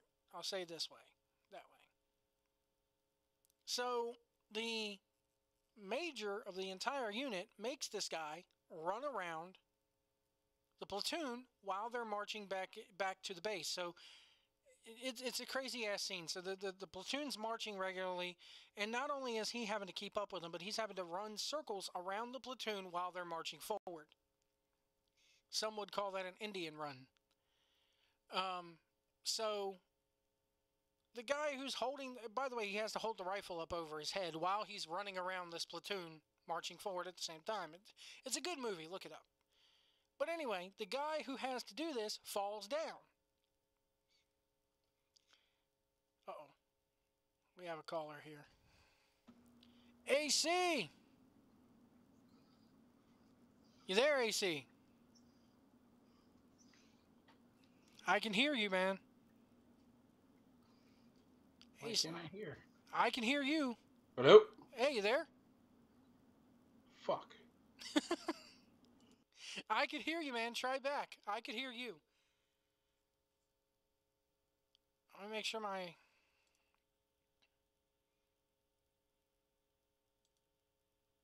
Yeah, everything's fine here on my end. Let me try calling him. Anyway, the guy who's running around with the rifle falls. And AC, you there? Yes, sir. All right. Hold on. Let me finish this explanation, then we can get to you. So anyway, the guy running around with the rifle falls, and Clint Eastwood's character looks at him and goes, "Come on, don't give the prick the satisfaction. You can make it." So that's my challenge to you, Cornette. Don't let a 41-year-old friendship die. Don't give that prick the satisfaction. Anyway, what's up, AC? What's going on? We're talking about this whole Vince Russo, Jim Cornette, Kenny Bolin thing, because, I don't know if you know who Kenny Bolin is, don't you? I don't. He's one of Jim Cornette's best friends, was a manager in OVW. He managed John Cena in OVW. Okay. And him and Jim Cornette have been friends for 41 years. So it's a long-ass friendship. And apparently Kenny Bolin got into business with Russo and became friends with Vince Russo. And you know what happens when you do that? Cornette immediately cuts you off, and that's what happened. Because Cornette pretty much told him to pick a side, and Kenny's like, "I'm not picking a side," and Cornette made the decision for him and cut the guy off. I played the audio of Kenny Bolin talking about it here on the show before you called in. It's pretty sad stuff. The guy breaks down and cries, and it's a sad thing, man, that because of one man's hatred for somebody that runs that deep, he's going to end 41-year-old friendships for it. It's pretty nuts. Yeah, that's pretty crazy. The fabulous world of wrestling, huh? Yeah, man. But anyway. Did you see this article about Marty Jannetty wanting to smash his daughter? No, I didn't. I don't even know if it's real. Turn your fan off. Hang on. How's that? Much better. Where's this article at? I saw it a couple different places. I'm gonna send it to you right now. Basically, I don't know why it's taking so long to load here. Hang on a second. Anyway, I know why you're calling in, and let me just say this, because I haven't really tweeted about it since Saturday night. I gotta break your balls. I tweeted that tweet in the middle of the second round. And it was boring. The fight was at no point boring. Dude, here's my thing. Was it worth $100? No. You didn't pay it, so why do you care? Because the thing is, though, a lot of people are sitting there. Well, let me ask you a question. What pay-per-view is worth the money? Like, in all reality, they're all overpriced. Let's be honest. WrestleMania 17 was probably the last one that was worth the money. Okay. You're going back, 15 years? Yeah. Well, all in all, I mean, realistically, most pay-per-views aren't worth the money, but I don't equate what I paid, so let's say I paid $60 for the pay-per-view. Would I be more happy because I paid $40 less? No. I don't really equate what I pay for it to how good it should be. Now listen, if it was supposed to be $10 and it was $100, all right, there's a big fucking difference. But none of those pay-per-views are ever $10. You know what I mean? True. Here's the thing I'm getting at, though. Oh, somebody put Marty Jannetty as sad, sick person. What the fuck did he want to do now? Okay, hold on. All right, so I'm going to send it to you. Hold on, I'm getting linked to it here. Jannetty not only hit rock bottom since he dug a little bit deeper.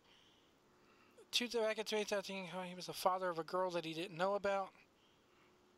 Okay, hold on here. If you loves me as much as I loves you, you will give your opinion. I just did DNA 2 weeks ago. She is not my daughter. We both held out of sex because you don't do that.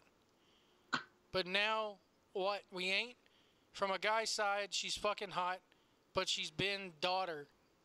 I want to too, but can't get past that. So is she not his daughter?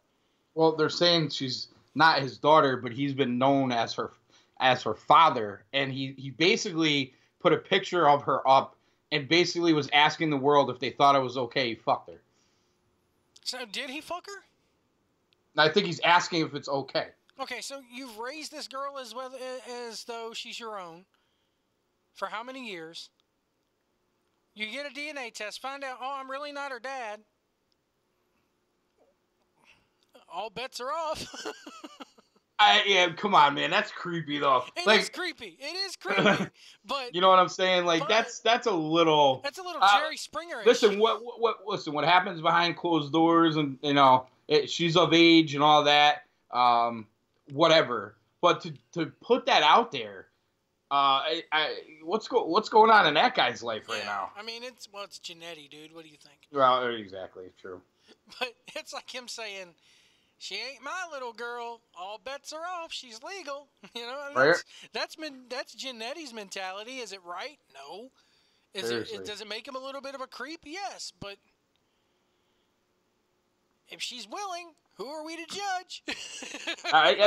Listen, I'm judging, first of all, because I think it's creepy. It is and creepy, second of all, why are you putting it out there, Jannetty? Now, here's the thing. Lay off the bottle, man. Here's the thing. If he hadn't put this out there and in about a month later, they're taking pictures of each other like arm in arm on the beach and shit, and she's giving him kisses and everything like that, and she goes, "Yeah, he's my quote unquote daddy."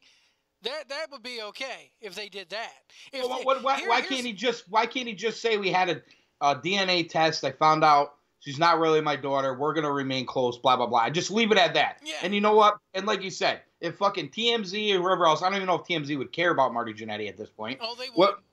Catches him on the beach making out with her. You know what? Then he could come out to defend himself. But to put it out, I mean, and an almost incoherent little question there. Yeah. What do you guys think? Should I fuck her or what? Come on, man. That's terrible. She goes, he says, we both held off sex because you don't do that. So, so they must have had a conversation before the fucking DNA test.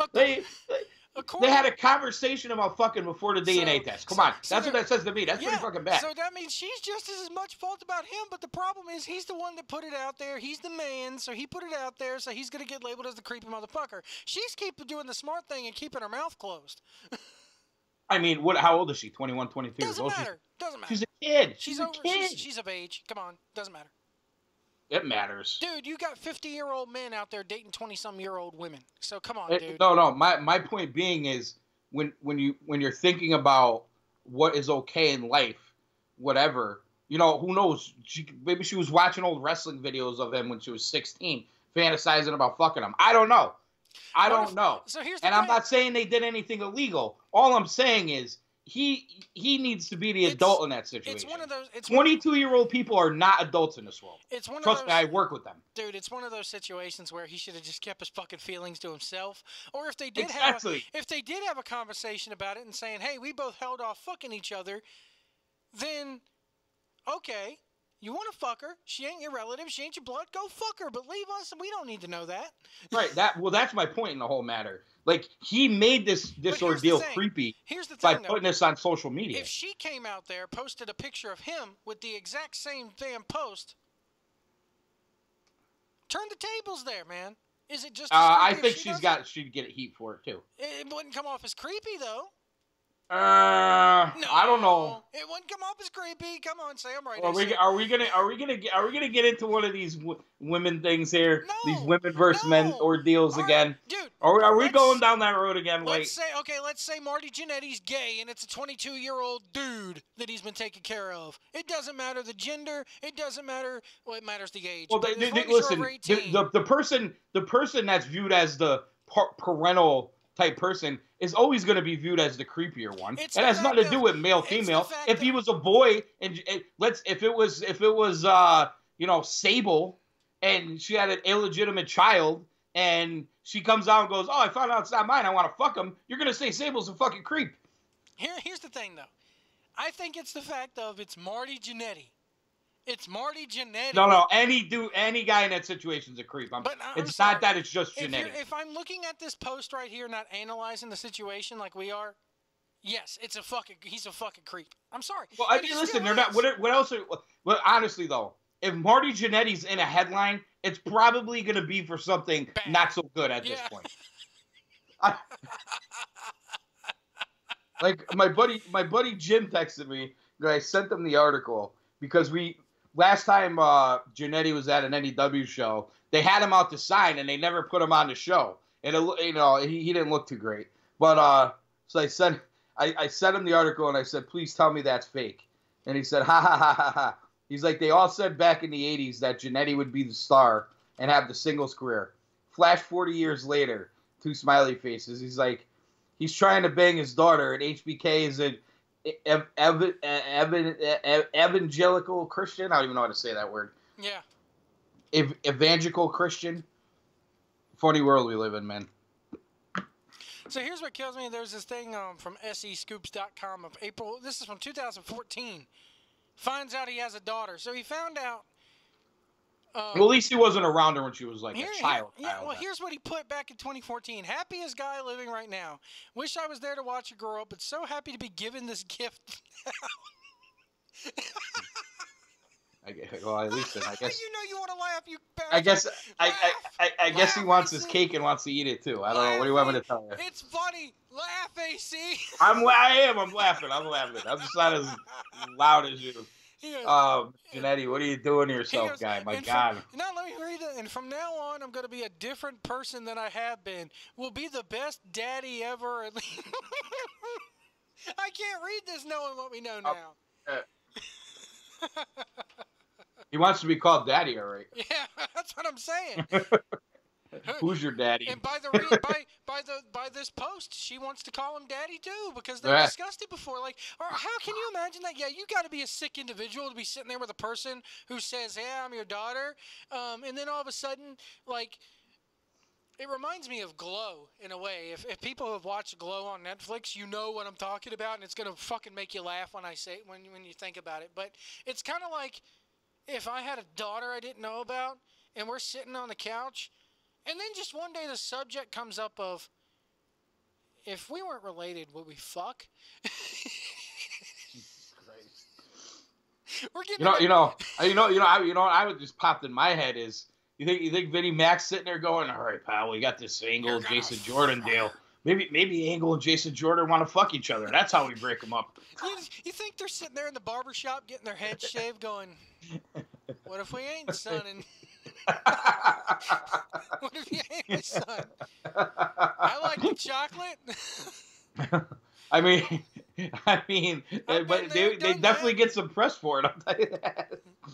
I've been there and done that. Race doesn't matter to me, boy. Come on over here. But anyway, let's get back to the fight here. So now that we got it out of the way, that it was early on in the fight that you said it was boring. It was. I mean, and I didn't elaborate too much because it was fucking the pay-per-view. I laughed when the pay-per-view companies delayed the fight because they were having trouble. And... Oh no. The pay-per-view companies didn't delay the fight because of that. The real story is UFC. No. Mayweather was in his dressing room and they came in and said, "Floyd, there's a problem in California and Florida," and he goes, "Those are 2 big markets. Delay the fight." Yep. That came right from Mayweather. Hell, he's the actually, promoter. Shab was talking about that. Him and Rogan did a show yesterday. I was listening to it this morning. Shab brought that up today.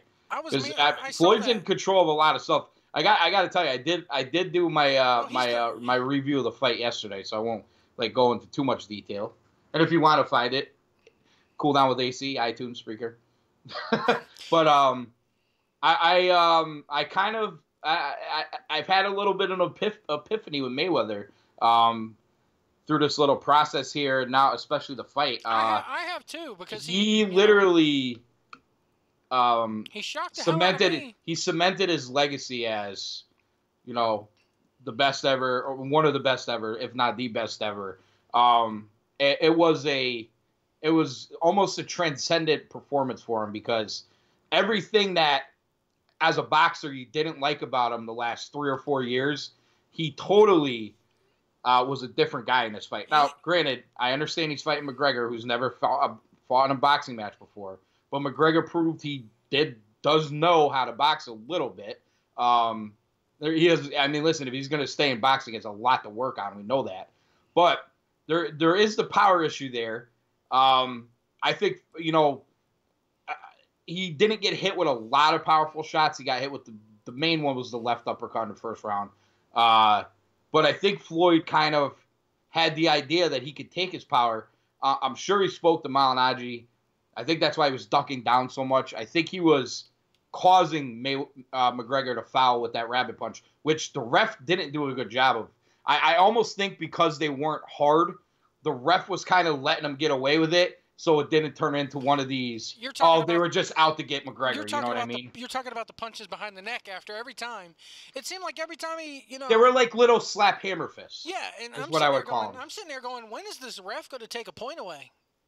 I think the fact that, A, none of them hurt Mayweather, and B, they're just slap punches. There was nothing behind them. It doesn't matter. It's still a legal maneuver, and he did it. I understand, but I think he's giving them leeway, A, because this is... You got to remember, he reffed that match like it was an amateur boxer versus a pro.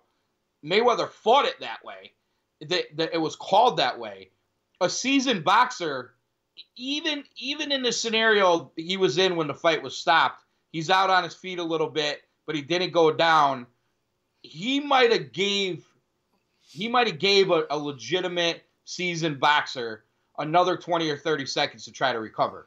My thought on this, given the fact that the commission got such heat for allowing the fight, once he got into trouble, they were going to stop it. There's no way around it. They're just not going to let him take the head trauma. My whole thing on this whole card is this. The undercard fights were okay. Some of the undercard fights were better than the main event. The main event you're talking about boxing. I'm not so sure it was better for me, because the fight was pretty much everything.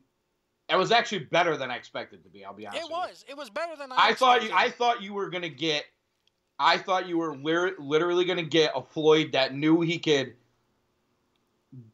outpoint him, get out of the way, outpoint him, get out of the way, outpoint him, get out of the way, and you were gonna get, after the third or fourth round, a boring 6 to 8 rounds and an easy decision for Mayweather. Now, where the judges' scorecards were at, which I don't know what the fuck fight they were watching, because there is no way McGregor didn't win the first 3 rounds. Floyd basically gave him the first 3 rounds. Oh yeah. I actually had it 5-4 Mayweather going in. I actually thought McGregor got another round. I think it was the 5th I gave the McGregor. But after that, it was off Floyd, and I had Floyd 5-4. But a big 5-4, because I actually thought in the 9th round that McGregor was. I thought he was going to stop him in the 9th round. Here's what I take away from the whole fight. It was a rope-a-dope, okay? Bottom line. There's in a way. I'm looking at this and I'm sitting there going, oh my God, McGregor's getting tired. You'd think an MMA fighter would have better conditioning than this, But what you have to understand, I think that was more of a mental fatigue than an actual physical one. He punched in spots seasoned boxers wouldn't. Yeah. They would have grabbed and hold, give themselves a little break. He didn't know how to give himself that break. Also, and he said it himself in the post-fight interviews, and I thought it after watching the fight. when Floyd kept saying, I'm going to come forward, I'm going to stop him, I don't think anybody believed it but Floyd. You know, everybody's like, yeah, you're going to go forward. Okay, whatever, dude. And McGregor really, I guarantee you, did not have sparring partners that pressed him. Even probably Malignaggi. Now, we haven't seen the footage yet. I think if they do fight, I think you will see the footage.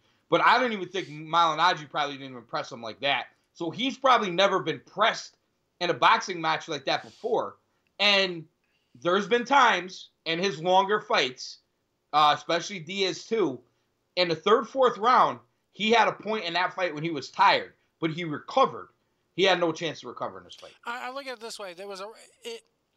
For him to sit there and go, I get tired, it's normal. I get tired, it's normal. I'm like, it shouldn't be normal. You're a fucking professional fighter. You shouldn't be getting tired like that. But see, on. I don't attribute that to the fact that he doesn't work hard. That's a mental fatigue thing. That is not a physical, he didn't put in the work fatigue. They're two very different things. I know all about mental fatigue because here's the thing. I drove a truck for 2 years. And people are going, that's not work. You're sitting on your ass at the end of the day.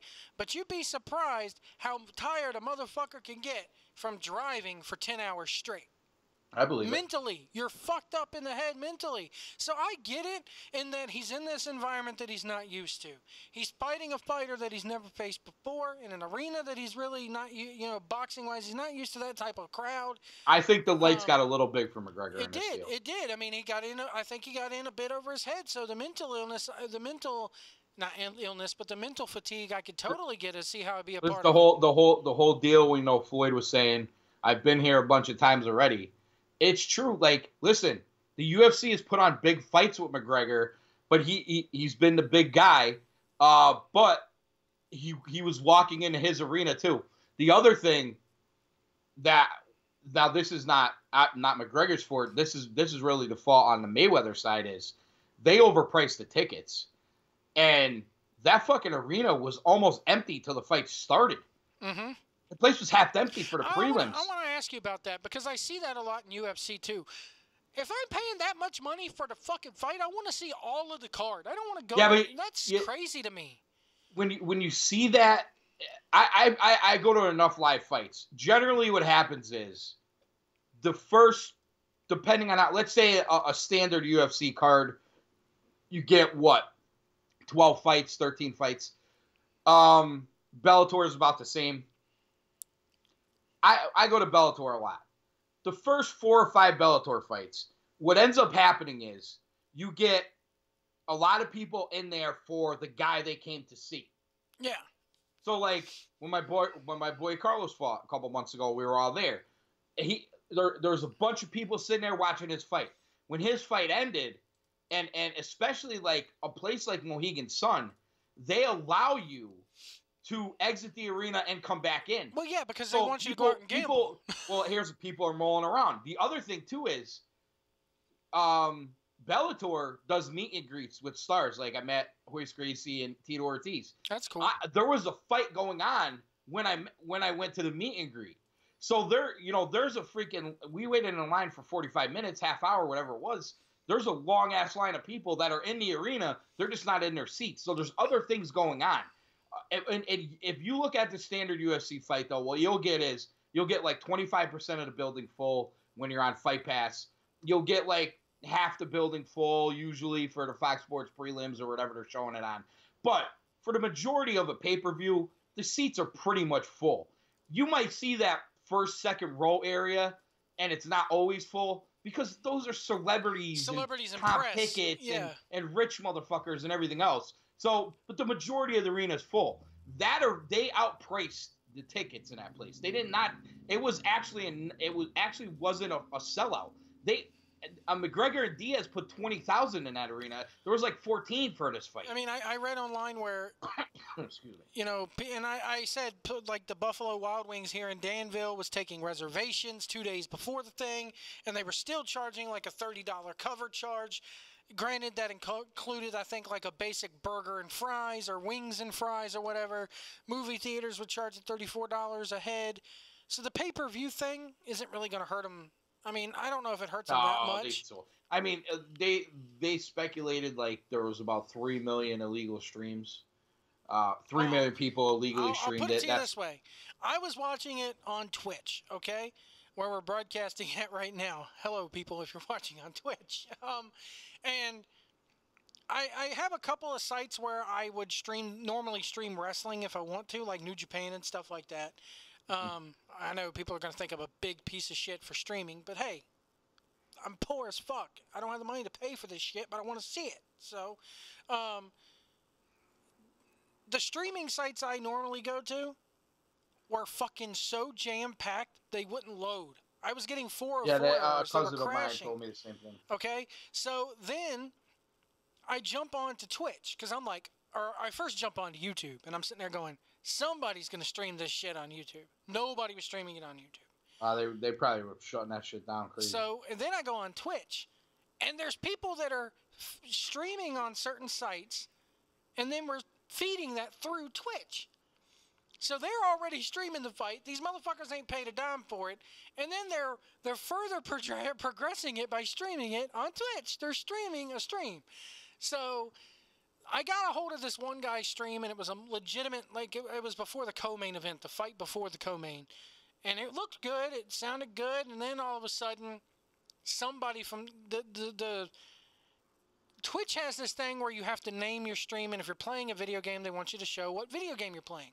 This guy decides to put Floyd Mayweather versus Conor McGregor live feed, and for the video game, he put UFC whatever.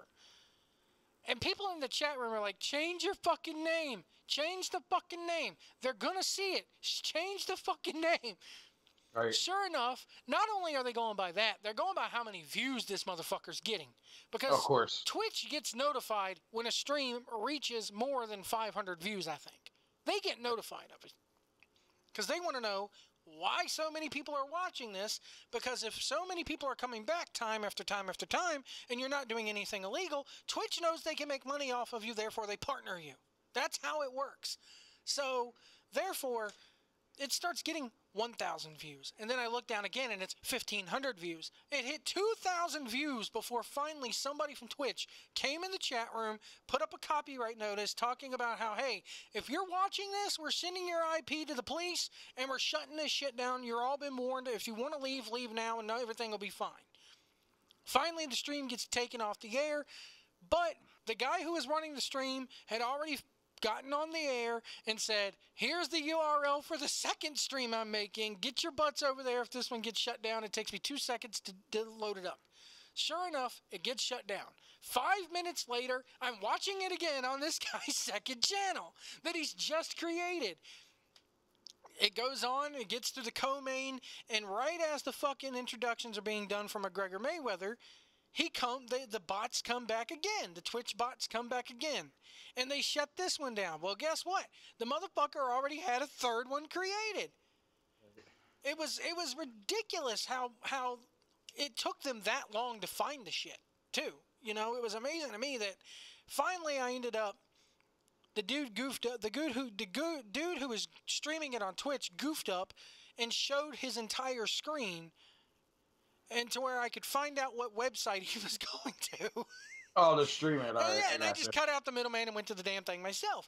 The problem is there was a lot of people streaming this fight. There was a lot of people bootlegging this fight. It reminds me of the old days when you used to have cable boxes, or especially satellite TV boxes used to have those ID cards that you put in them. And you used to be able to get like the counterfeit copyrighted cards that would unlock all the channels for you. Yeah, I remember that. You know, it reminds me of that. And honestly, well, the thing is, nobody's gonna feel too sorry for the two fighters when, you know, one's gonna make 300 million, the other one's gonna make 100 or 125, whatever it is. I mean, so nobody's gonna feel too sorry for them because of that. For the one night, I kind of felt like a kid again, trying to fucking get something illegal. We've all done it. Get over it. Listen, and the bottom line is this: these guys aren't dumb. They knew that. That's already been factored in. A lot of people were going to try to be streaming this shit. That's why, listen, the reason why I pay for it and don't try to stream or do any of that stuff is because I don't want to deal with what you just said you did. I don't want to deal with doing that. I want to sit in front of my fucking TV, have my drink, couple friends over, watch. I want to be zoned in. I don't want any problems with my fucking service. And I want a nice, beautiful HD picture, no buffering, no nothing. I'm willing to pay for that. And luckily enough, I can afford to do it. That's fine. And I get if people can't. I understand that. I would never be like, oh, yeah, blah, blah, blah, this, that, and the other. I mean, listen, if I could get a perfect stream for free, I'd have fucking done it too. But the bottom line is this. They know that if people are going to do that. Yeah. To me, what that tells you is they're probably also right about this thing's going to do a ridiculous amount of pay-per-view buys, because that's just proof right there. Everybody was watching this fight. And if you went on social media, people I've never seen even comments about sports were all of a sudden fucking boxing experts. It was crazy.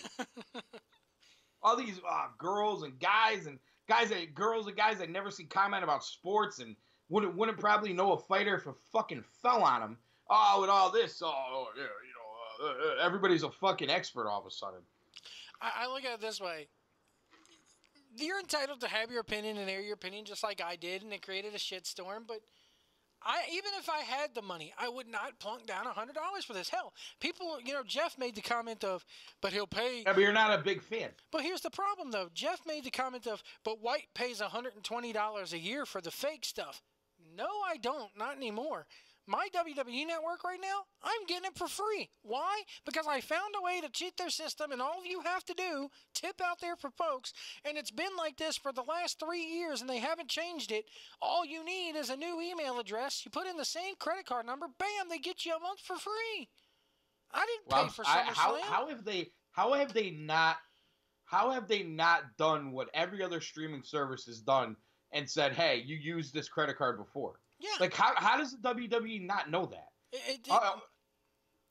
I'll be honest with you. The reason why they did not take my credit card, I'll be straight up with people. I had to use but you can get those fucking 3-month cards, things at Walmart. Well, you have to pay for those. Those aren't free. That's right. Yeah. You do have to pay. Here's my thing. I used my credit card for this. The problem is my bank account's in the hole right now. So I definitely didn't have the money to pay for the fight. But I didn't have the money to pay for SummerSlam. So my girlfriend's like, okay, it's a free month. I'll let you put my credit card on file. And before September 19th, I have to go in there and cancel it so she doesn't get charged $9.99. But you know what I'll do? I'll close that account. And either WWE is going to tell me to come back, we'll give you more free months like I know they've done with people, or I'll open up another email address and I'll fucking use it and I'll get another free month out of them. Why? Because I'm not giving another dime to Vince McMahon. It's bad enough I'm watching Raw and SmackDown every week, I don't know how you're doing it, to be honest with you. Listen. Tonight wasn't that bad, but anyway. How bad was Raw? Raw was not that bad either. The promo between Reigns and Cena was good, but it was like they ain't saying nothing that ain't really already been said. So I mean, that feud is 2 years too late. Number one. Your boy one, got buried tonight, though. And it's not what you call it. It's not for WrestleMania. So to me, it's not. Your boy got buried tonight. I want to know what you think about this. I mentioned it earlier here. They do a match tonight. Of course, Bobby Roode debuted last week and beat up. I didn't even know that. I figured he would have, but he beat up somebody. I can't remember who. So tonight they have Aiden English is in the ring, or no, not Aiden English. They cut back from a commercial, and your boy Bennett Kanellis, whatever you want to call him, is in the ring, and he's got Maria there. And I'm thinking, oh, good, they're going to give his ass somebody to squash.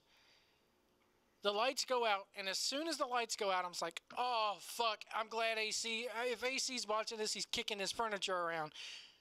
Glorious. Fucking Rude comes out. They jobbed him to Bobby Roode. And they jobbed him to Bobby Roode tonight.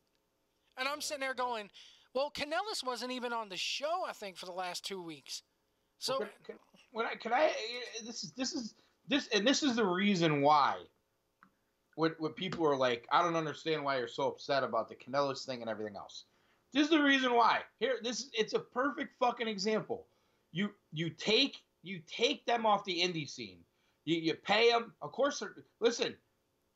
the bottom line is this: it's still a fucking business. It's still about working. He's still making more money than he ever did at Ring of Honor. Somebody guarantees you more money than Ring of Honor and New Japan and TNA and everybody else was guaranteeing you. They throw that money at you. You're obviously going to take it. And I don't begrudge him or her for fucking taking the money. Of course you do. Plus, at the end of the day, whatever our feelings are about that company right now, it still is, as a wrestler, being hired by them and working on Monday, especially Monday, but working on Monday or Tuesday and being on pay-per-view, you're still at the top of the game. You're still that's what it means. The Young Bucks don't see it that way. They don't see it that way because the Young Bucks are about they're not telling you they're at the pinnacle of the sport by doing it. What they are saying is they're doing it a different way. That's what they're saying to you. They never said that the WWE wasn't the pinnacle of the sport. It's a different scenario. I look at it this way. They're telling you. I'll show you this. But here's the difference. They paid Bennett and Maria more than anybody else did. Yep. They didn't do that with the Young Bucks. The Young Bucks went out and made more money on their own than the WWE was offering. And here's the thing too. It's not like Maria isn't sitting there warning him. Yes, you've always wanted to go there, but I've been there. Here's what you can expect. She had to give him some warning as to what it's like. Maybe she's dumb and she expected more out of this. And this is why I was pissed off, because I knew this is what they were going to do. They didn't even give him a chance to get over as a heel. And there's a couple people, They jobbed him to Sami Zayn his first fucking pay-per-view match. They should have sent his ass to NXT. But here's the thing. And not only that, Sami Zayn finished him with a move I've never seen him win a match with ever. With the fucking Haluga kick over there. He could be down there in NXT with that ROH faction with Adam Cole and fucking have a fucking kick-ass feud.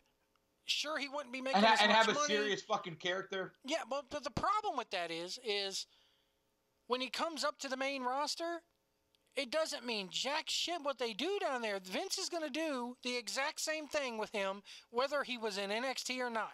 You're just delaying the inevitable by going down there. I agree. I mean, listen, what have they've done barely anything with any.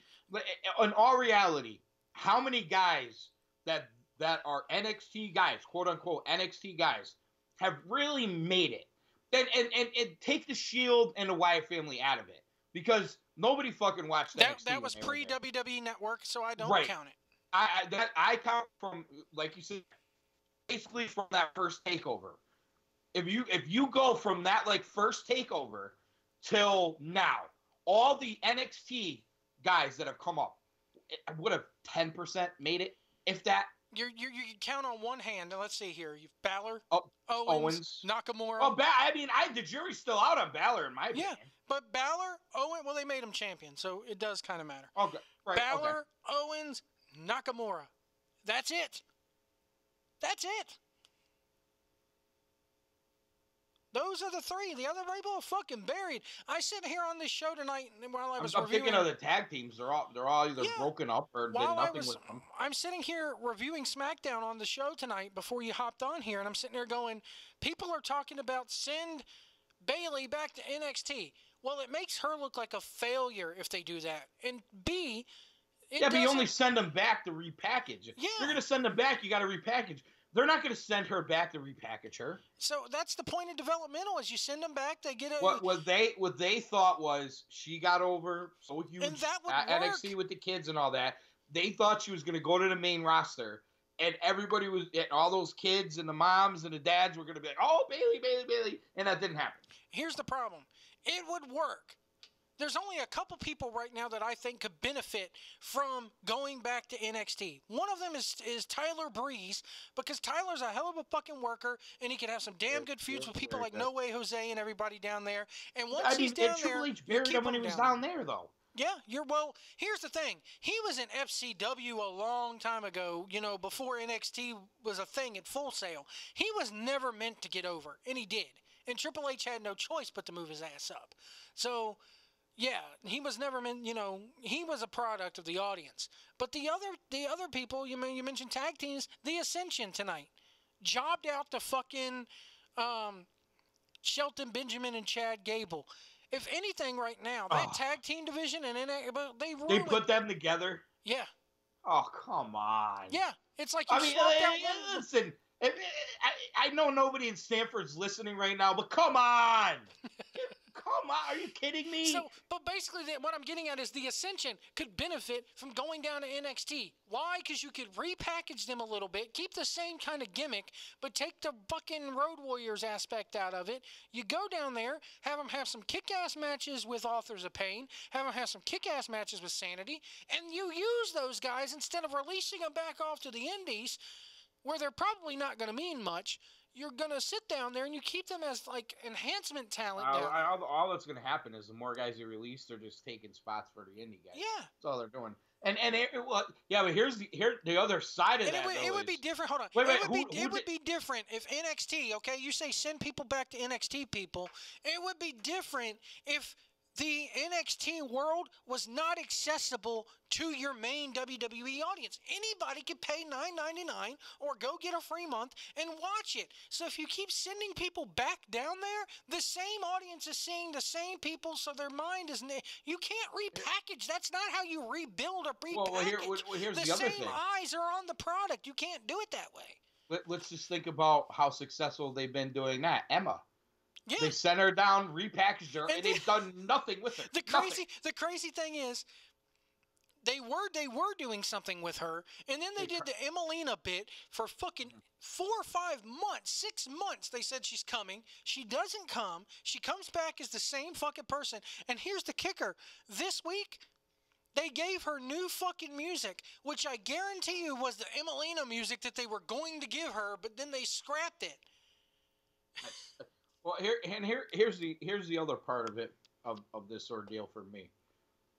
I think, and I truly believe this, the major problem with a lot of the talent that comes from NXT, although they are very talented, and this has nothing to do with them specifically, they do not get over.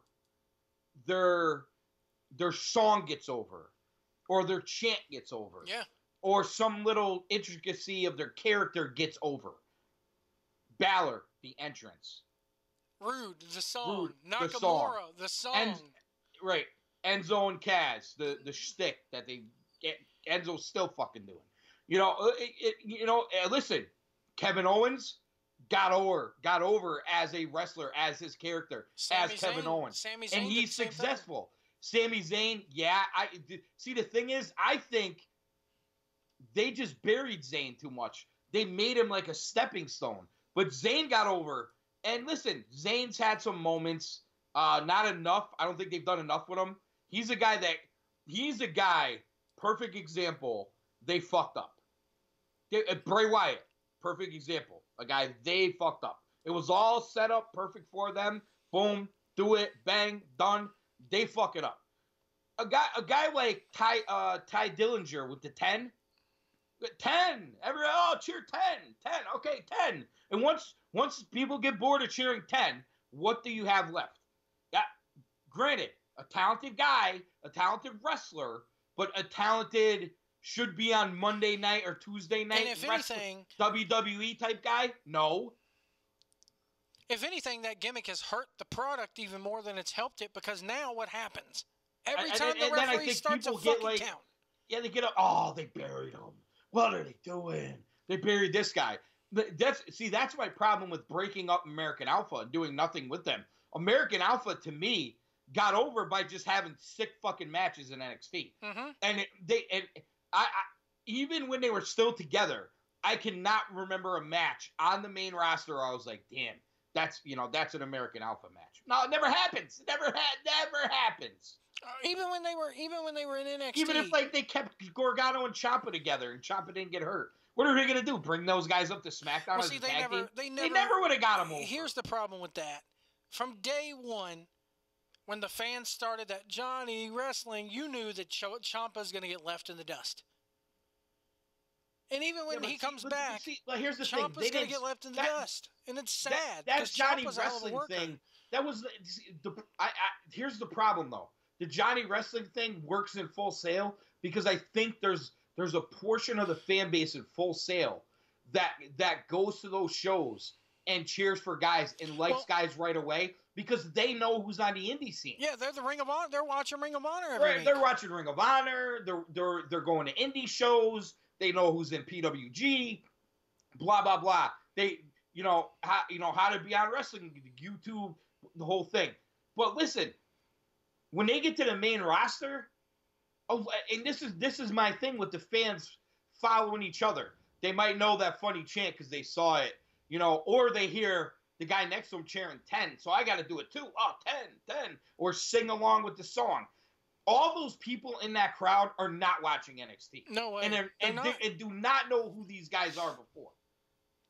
Just like when Balor came up, I was like, look how many people are not putting his hands up during his entrance when they're supposed to. And I'll give you another. Adam Cole, he can talk, he can work, he could go.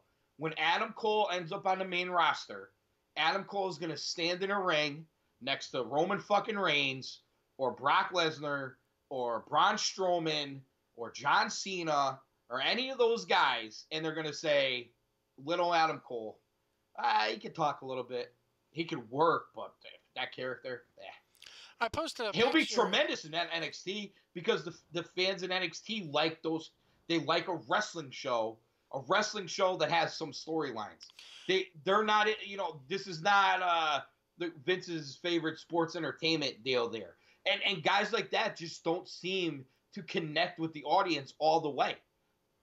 I posted a picture, I can't find it here, of Triple H with Bobby Roode backstage after his debut. And I'm like, this is Triple H's way of saying, thanks for your work in NXT. I'm passing you on to the crazy grandpa now. So you fans, don't blame me for what happens now. Everything that you've seen. But you're giving Triple H way too much of a pass. Well, dude, he has no impact on what happens to that main roster. None. He has nothing to do with anything. I don't think he has, dude. When he's in NXT and he books it right and he hands this off, and here's what he's saying when he does this: Vince, look at what we have here. How do you know? But how do you know that Triple H hasn't hired, or whoever? How do you know that they haven't hired certain guys that really get the business, offer ideas how to make this thing really good in NXT, and Triple H is like, yeah, man, run with it. And how do you know he's not just being a yes man down there saying, okay, yeah, do it.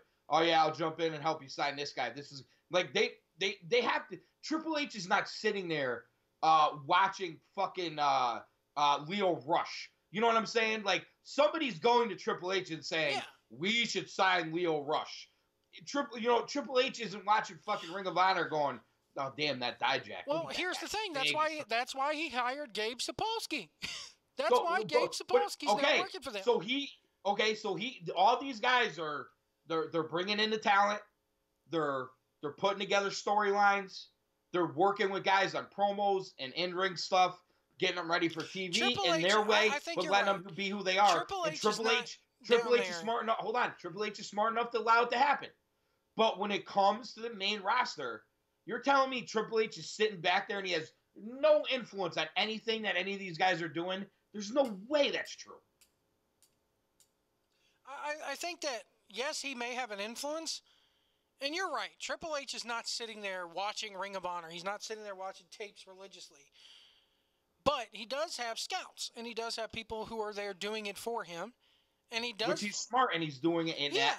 And he does have doing that part right. He does have an impact on how it happens. I mean, you've seen him countless times on behind-the-scenes videos, working with people, going, "Hey, you're not used to doing this for a camera." Like the Balor 24 special that they did right after Finn Balor debuted on the main roster or whatever, shows him working with Triple H on his entrance, because these guys who come in don't know what it's like to work on TV. Flow Slam and all this shit is one thing, and Ring of Honor, yes, they're on TV. TNA, yes, they're on TV, but they don't know how to do it. It's not the same. It's not the same. So the Triple H is there to do that. But my thing is that... Yeah, and the other thing, too, with him, though, is he's out there. It's not like he's out there saying, I'm running NXT, we're doing great, and blah, blah, blah, this and that about the main roster. He's out there defending 50-50 booking, saying that the year's successful because of WrestleMania weekend and SummerSlam weekend. Yeah, I agree, man. He's the one out there telling you that TV ratings don't matter anymore. Total horseshit. Total horseshit. That you can tell me that things need to be calculated differently. I'll agree with that. But the idea that live TV doesn't matter in sports is totally untrue. Totally untrue. Michael Phelps just posted this thing on Twitter of Phelps versus McGregor, and he's like, should we race too? And he's got him on one side and McGregor on the other side with like a pair of goggles and a swimming cap on. Yeah, if I was Connor, I'd be like, oh, how about we just fight? I would just punch your ass out. But yeah, I look at it like this, man. Yes, he probably does have an influence on what's happening on the main roster, but I firmly believe that Triple H is saying one thing and Vince is doing another. Or maybe you're right. Here's my thing. I just don't think you could just give Triple H a pass and be like, oh, everything's great with NXT, so it's all Vince. I don't know. Him and Stephanie, to me, just don't get that pass. I do firmly believe, though, that once Vince kicks the bucket or steps aside, people think it's going to get 10 times better. And I've said it before on the show. It's not. It's not. You're going to get more of the same because guess what? Just when you think Triple H has the keys to the kingdom, he doesn't. Stephanie and Linda and Shane have the keys to the kingdom. And guess who they learned from? Crazy Grandpa. So you're going to get more. You may be better. Well, what's the proof that they're – but here's the other thing, Joe. And this, what's the proof that they can even do it well? Just because they've been in the business their whole lives, and just because their father did it well for a really long time, doesn't mean that they're going to do it well. The only way this gets better is if they find the right people that get some creative storylines in there, get some storylines that make sense, could not micromanage the talent to the point that the audience doesn't believe in them at this point. And the audience doesn't believe in a lot. I think that's why you don't have heels and faces anymore, because they don't believe in a guy as a heel, and they don't believe in him as – some people do, some people don't. There's no general – everybody believes Stone Cold Steve Austin was the face, and everybody believed Vince McMahon was the heel. You don't have that anymore. Let's talk. Now you have characters that aren't great that you're like, I don't buy him as a heel. That's right. So but you know what? He was Kevin Steen in Ring of Honor. He's pretty fucking badass. So even though they're telling me I should boo this guy, I'm gonna fucking cheer him because I like him better than AJ Styles. And people have to realize, just because you're a good heel on the Indies doesn't mean you could come into that company and be a good heel. That's very different. Well, I want to, while you're talking about your boy Bennett here. We were talking about him jobbing out here. Maria Kanellis posts this thing on Instagram, which we have joined Instagram. It's at @from_pillar to post. You can reach me on there. Yeah. I don't know hardly how to use the fucking thing, but I'm there. I couldn't get more simple. Well, I look at it this way. I'm only doing it to get followers so we can get on Pro Wrestling Tees. It's Twitter with pictures. Yeah. I mean, I look at it this way. I'm trying to get on Pro Wrestling Tees, and you have to have a combined 10,000 followers across Twitter, Facebook, and Instagram to do it. So help us get there. Which I've noticed a lot of fucking people are following me on there for some reason. Like in the last 24 hours that I've joined the thing, I've got like 50 fucking people following me. Well, what'll happen is like, your Facebook friends will get a notification if they have both. They'll be like, "Oh, your Facebook friend Joe White is on Instagram," or your contact Joe White is on Instagram. So Instagram really does a good job of like letting people know that you joined. You know what I'm saying? Being like your friend on this social media platform, or your friend or your contact. Like if you have your phone number in the phone, it'll say joined Instagram, and you could befriend that person. You know what I mean? Like right now, I have 93 followers in 24 hours. Am I following you? I don't know. I don't know, but it's actually @from_pillar to post. Is how you can reach us there on Instagram. Yeah, but do you have your name on it too? Yeah, it's my Facebook thing. I have it tied to the Facebook account. So yeah, because you could search on Instagram both ways. So anyway, she posts the thing on Facebook or on Instagram talking a big diatribe, but talking about how Mike Bennett is clean and Mike Bennett is great and all this. And I'm sitting there going, Okay, how long has he been with this company? He's been there well over a month, right? Yeah. Okay. This says, I'd rather lose the battle and win the war one day at a time. Mike is 46 days clean from prescription drugs. That is a win in my eyes. I have my husband back. We are rebuilding. Congratulations, Michael Bennett. Well, he's been posting a lot on social media about breaking his addiction from. So here's my thing, though. He's been with that company for more than 46 days, hasn't he?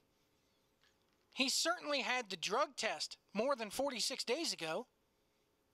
You have to go through all this. Has he? Well, dude, I'm saying you have to go through all this testing. If they do it the way they're supposed to. Well, yeah, but here's the deal. Let me ask you, I really don't know the answer to this.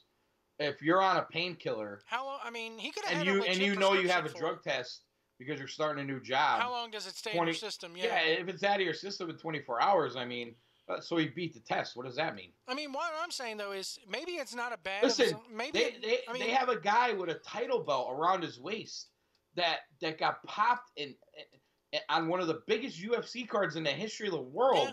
And they no-sold the goddamn drug test. Well, that's different then. It's not a WWE drug test. You got to think in the realm of WWE. My thing is... Yeah, I know. It's when they the best drug testing you could possibly get. But it doesn't matter in WWE's world. It's two different worlds. My question is... It's still bad luck. Oh, of course, it is a bad luck. But WWE... That's what I'm saying. WWE no-sold it. No, I get what you're saying, but I'm just saying it's a bad look for what them. I'm wondering, should not though, be their take on that. And this is not taking anything away from Bennett, but my thing is, he's 46 days clean, which means he has not taken a prescription drug or pain pill or abused pain pills in 46 days. He's been on that roster for probably more than 46 days. They do all this drug testing and shit at least, 2-3 weeks before they sign you? Because, I mean, look at what happened to fucking... Well, what are you saying? They should suspend him? I'm not saying they should suspend him, but I'm sitting there going... How is this motherfucker not going through withdrawals? How is this motherfucker not... I mean, 46 days out, yes, you could pass it, but how was this guy not going through withdrawals? How did they not catch this in his drug test prior to this? I mean, how did they... I mean, listen... Did they know? Are they working a full schedule? I don't know that they are because... He's doing house shows and shit. He's doing house shows? I think so. From what I've read, he is. Oh, okay. All right. I didn't know. I honestly didn't know because... At least he's doing half the time when I see pictures from the Kingdom Training School at XWA, he's there. Okay, so he may be only doing selective house shows, but I look at it this way: how did they not? Did they know that this guy had a problem when they signed him?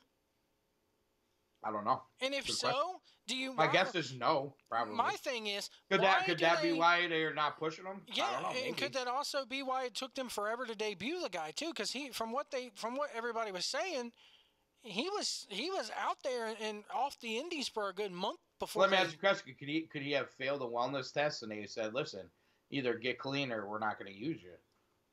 Yeah. I mean, I guess that could be a possibility. My point to all this is it makes WWE's quote unquote wellness policy look like shit as always. It does. It really does. I mean, everything they do with that wellness policy I honestly, this is not me defending Bennett here. And I had obviously had no clue that stuff was going on, but every action they take. Forget just wellness. Anything in disciplinary, there's no rhyme or reason anything they do. Everybody's treated differently. There's no consistency in their disciplinary action. So, to me, I'm not fucking surprised.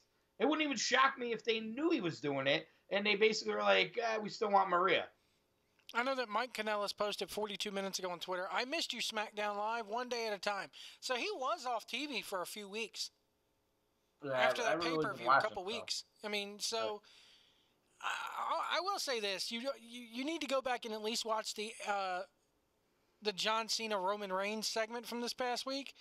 I'll check it out. People were claiming that they were shooting on each other, and John Cena sitting there. Roman called him out for being a part-time punk-ass bitch. Literally, is what he said. And John Cena. That might have been. Yeah, but the comeback from Cena That was the reverse from what he said to The Rock. The comeback from Cena was really, really good when he goes, "It's funny. I could do this job part-time better than you could do it full-time." Yeah, I mean, according to you guys out there, neither one of them can wrestle, so I don't know how true that is. Here's the thing, though. Meltzer's saying that this whole segment was scripted. When you go back and watch it and you look at Roman Reigns and how shook he is by this. Let me ask you a question. Do you think? I think John Cena's probably one of the guys that has probably more freedom than anybody with that microphone. Oh yeah. So. I look at it this way. I don't think it was. Here's as my scripted problem. As they seem. This is the wrong time for this feud. It is. I mean, do they really think that everybody's gonna go? Oh, you know what? You know, Joe, we're fucking 13 days away from Monday Night Football. Okay, 13 days. We're gonna go. Oh, you know what? Oh, Reigns and Cena are cutting a promo. I'm not gonna watch Monday Night Football tonight. I'd rather watch WWE. When's the first Monday Night Football game? The 12th. Yes. Okay. Yeah. Yep. That would be No Mercy is on I think the 24th. I think. Right. My point being is that feud should be during one of the times where like this is a big fucking deal, because it really is a big deal. If you at this point, this is truly my take on this right now. At this point with Reigns, if you cannot get him over enough that isn't obvious, the vocal fan base is booing him out of the building every show by putting him with John Cena. And if you at that point don't realize that he needs to be a heel, there's just no hope. You know what I'm saying? It's just never gonna get through their system there. I think Reigns could have benefited a program with Cena 2 years ago, and they obviously didn't go that route. Again, I think it's not only too late, I think it could be saved if it's during like a WrestleMania time or next year SummerSlam. Not for fucking No Mercy on a football Sunday, like the third football Sunday of the year.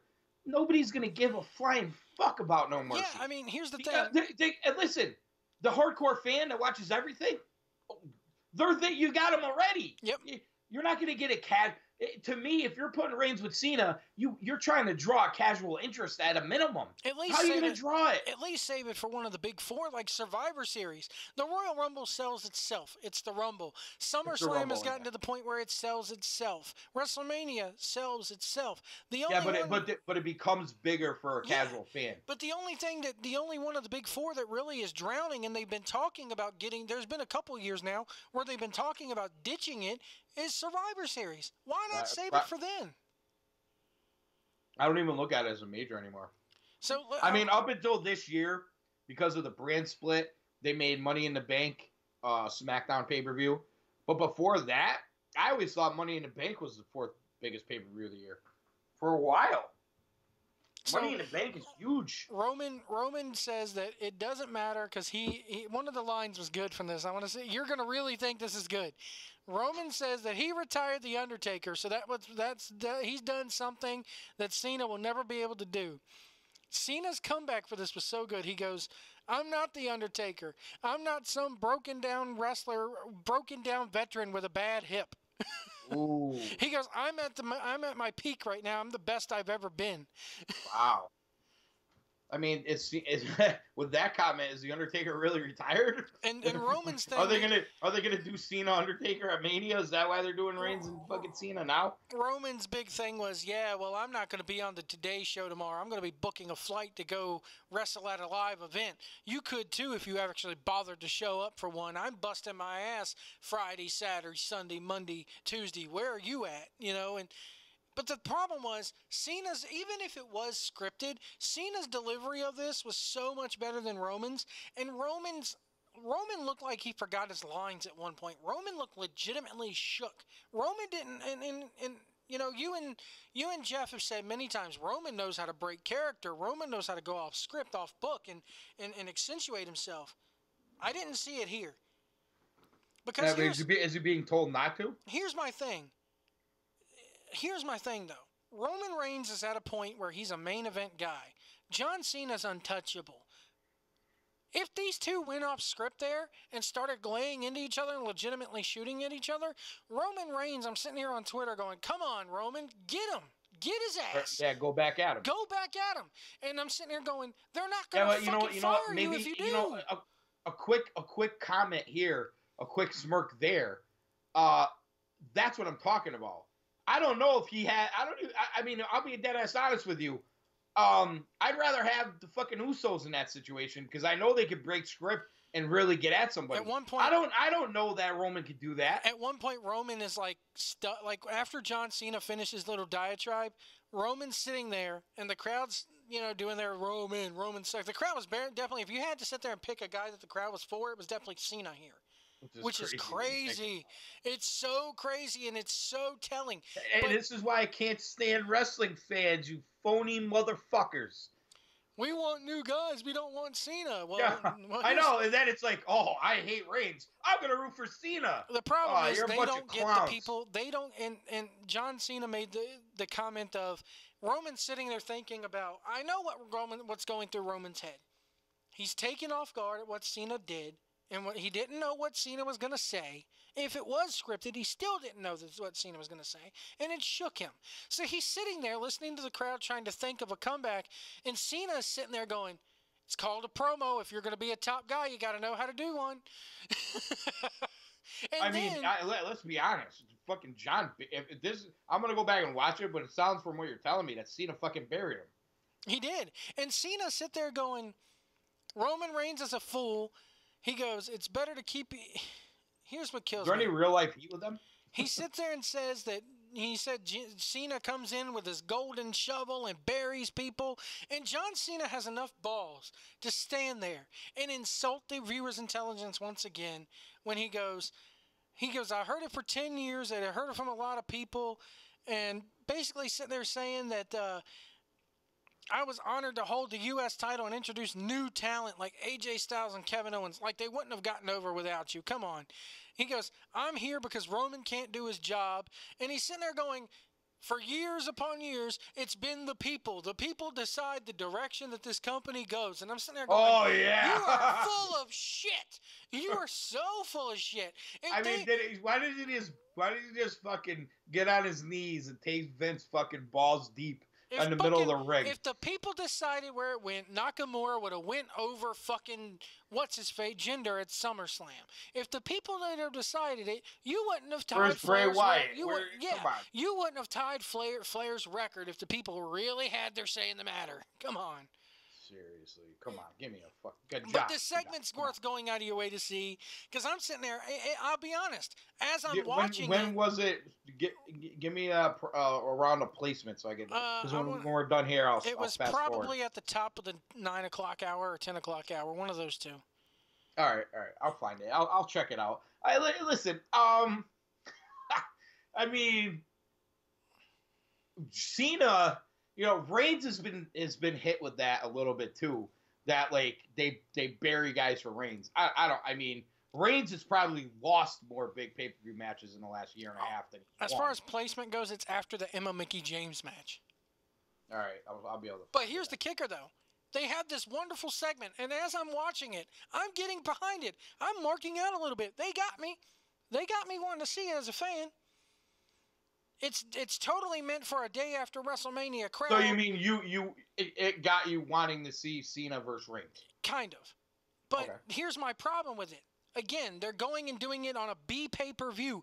This is meant for a day after WrestleMania crowd. This is made for a smart mark crowd, not casual fans.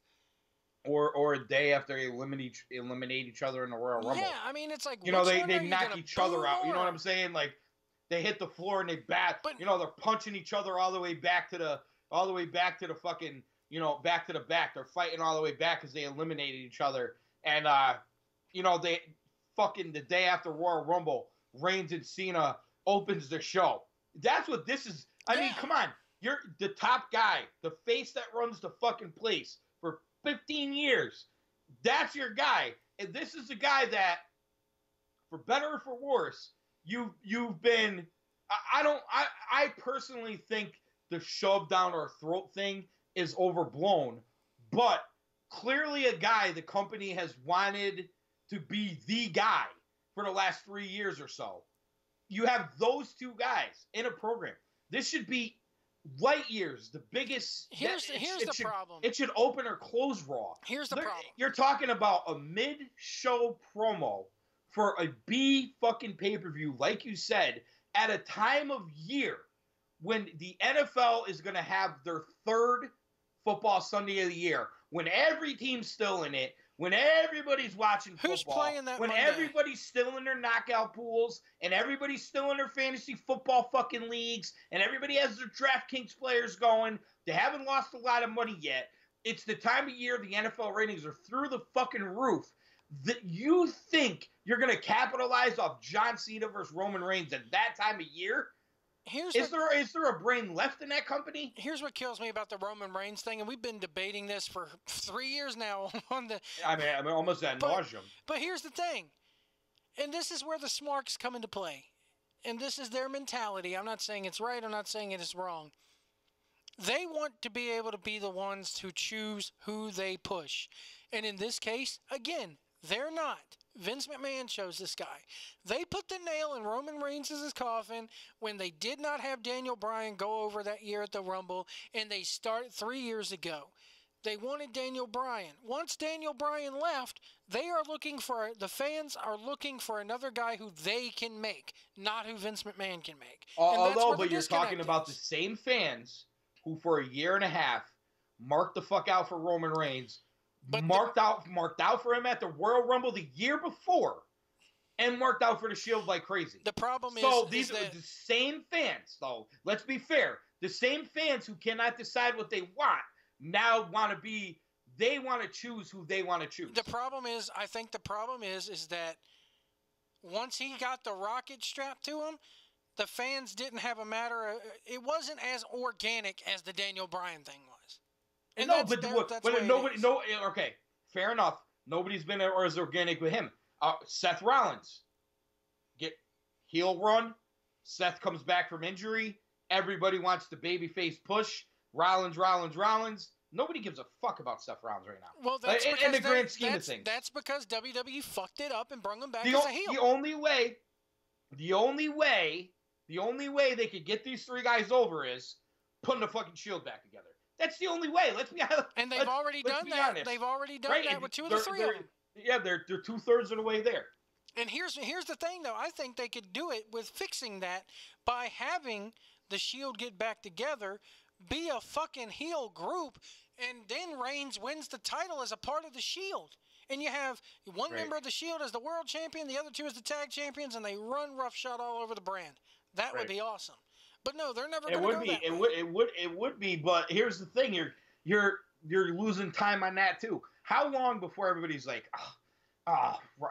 Ambrose and Rollins as the tag champs? You know, in my mind too, like, and obviously I haven't been watching as much, and I'm not invested as much, and I don't really care as much, to be honest with you. But think about this: for years and years and years, they put these random tag teams together, two guys out of nowhere. Let's throw these two guys together. You're a tag team. You win the tag team titles.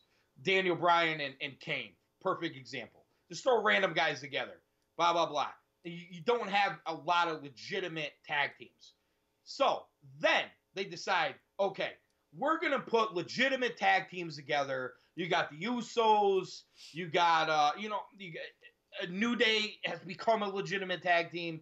Think about the teams coming up from NXT. American Alpha. The Ascension, the Revival. You go on and on. The Hardy Boys are back. You have all these natural tag teams. Oh, wait till you see what they've done with them. I don't even want to know. Dude, but Joe, here's what they do. We're going to break up all the tag teams, but because we still have two, not one, but two fucking tag team titles now, we're going to put random guys together and make tag teams. Golden Truth, Breezango, Cesaro and Sheamus. Now listen, Rollins and Ambrose back together. It's a random fucking tag team right now.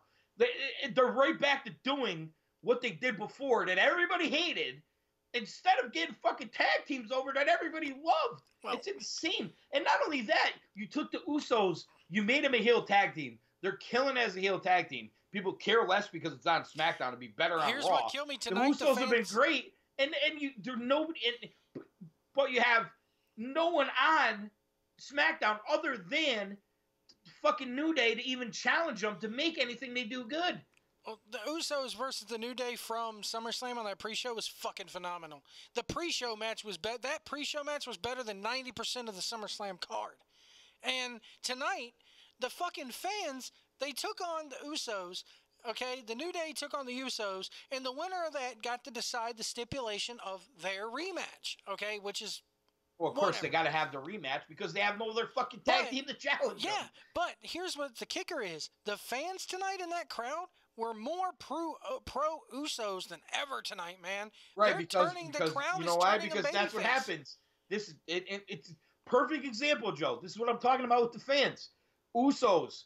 I went to a million shows when the Usos and the Wyatts had that feud.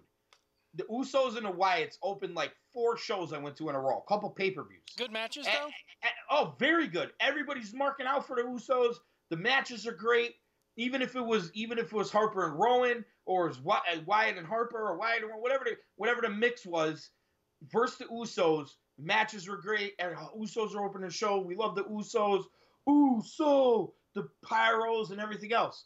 Then everybody decides we don't like the Usos anymore. The Usos stink. We're going to start booing them. They're boring. Blah, blah, blah. Usos turn heel. Takes them a little bit, but they get over. They get over as heels. They act like heels. They look like heels. They work like heels. They wear black, so they are heels.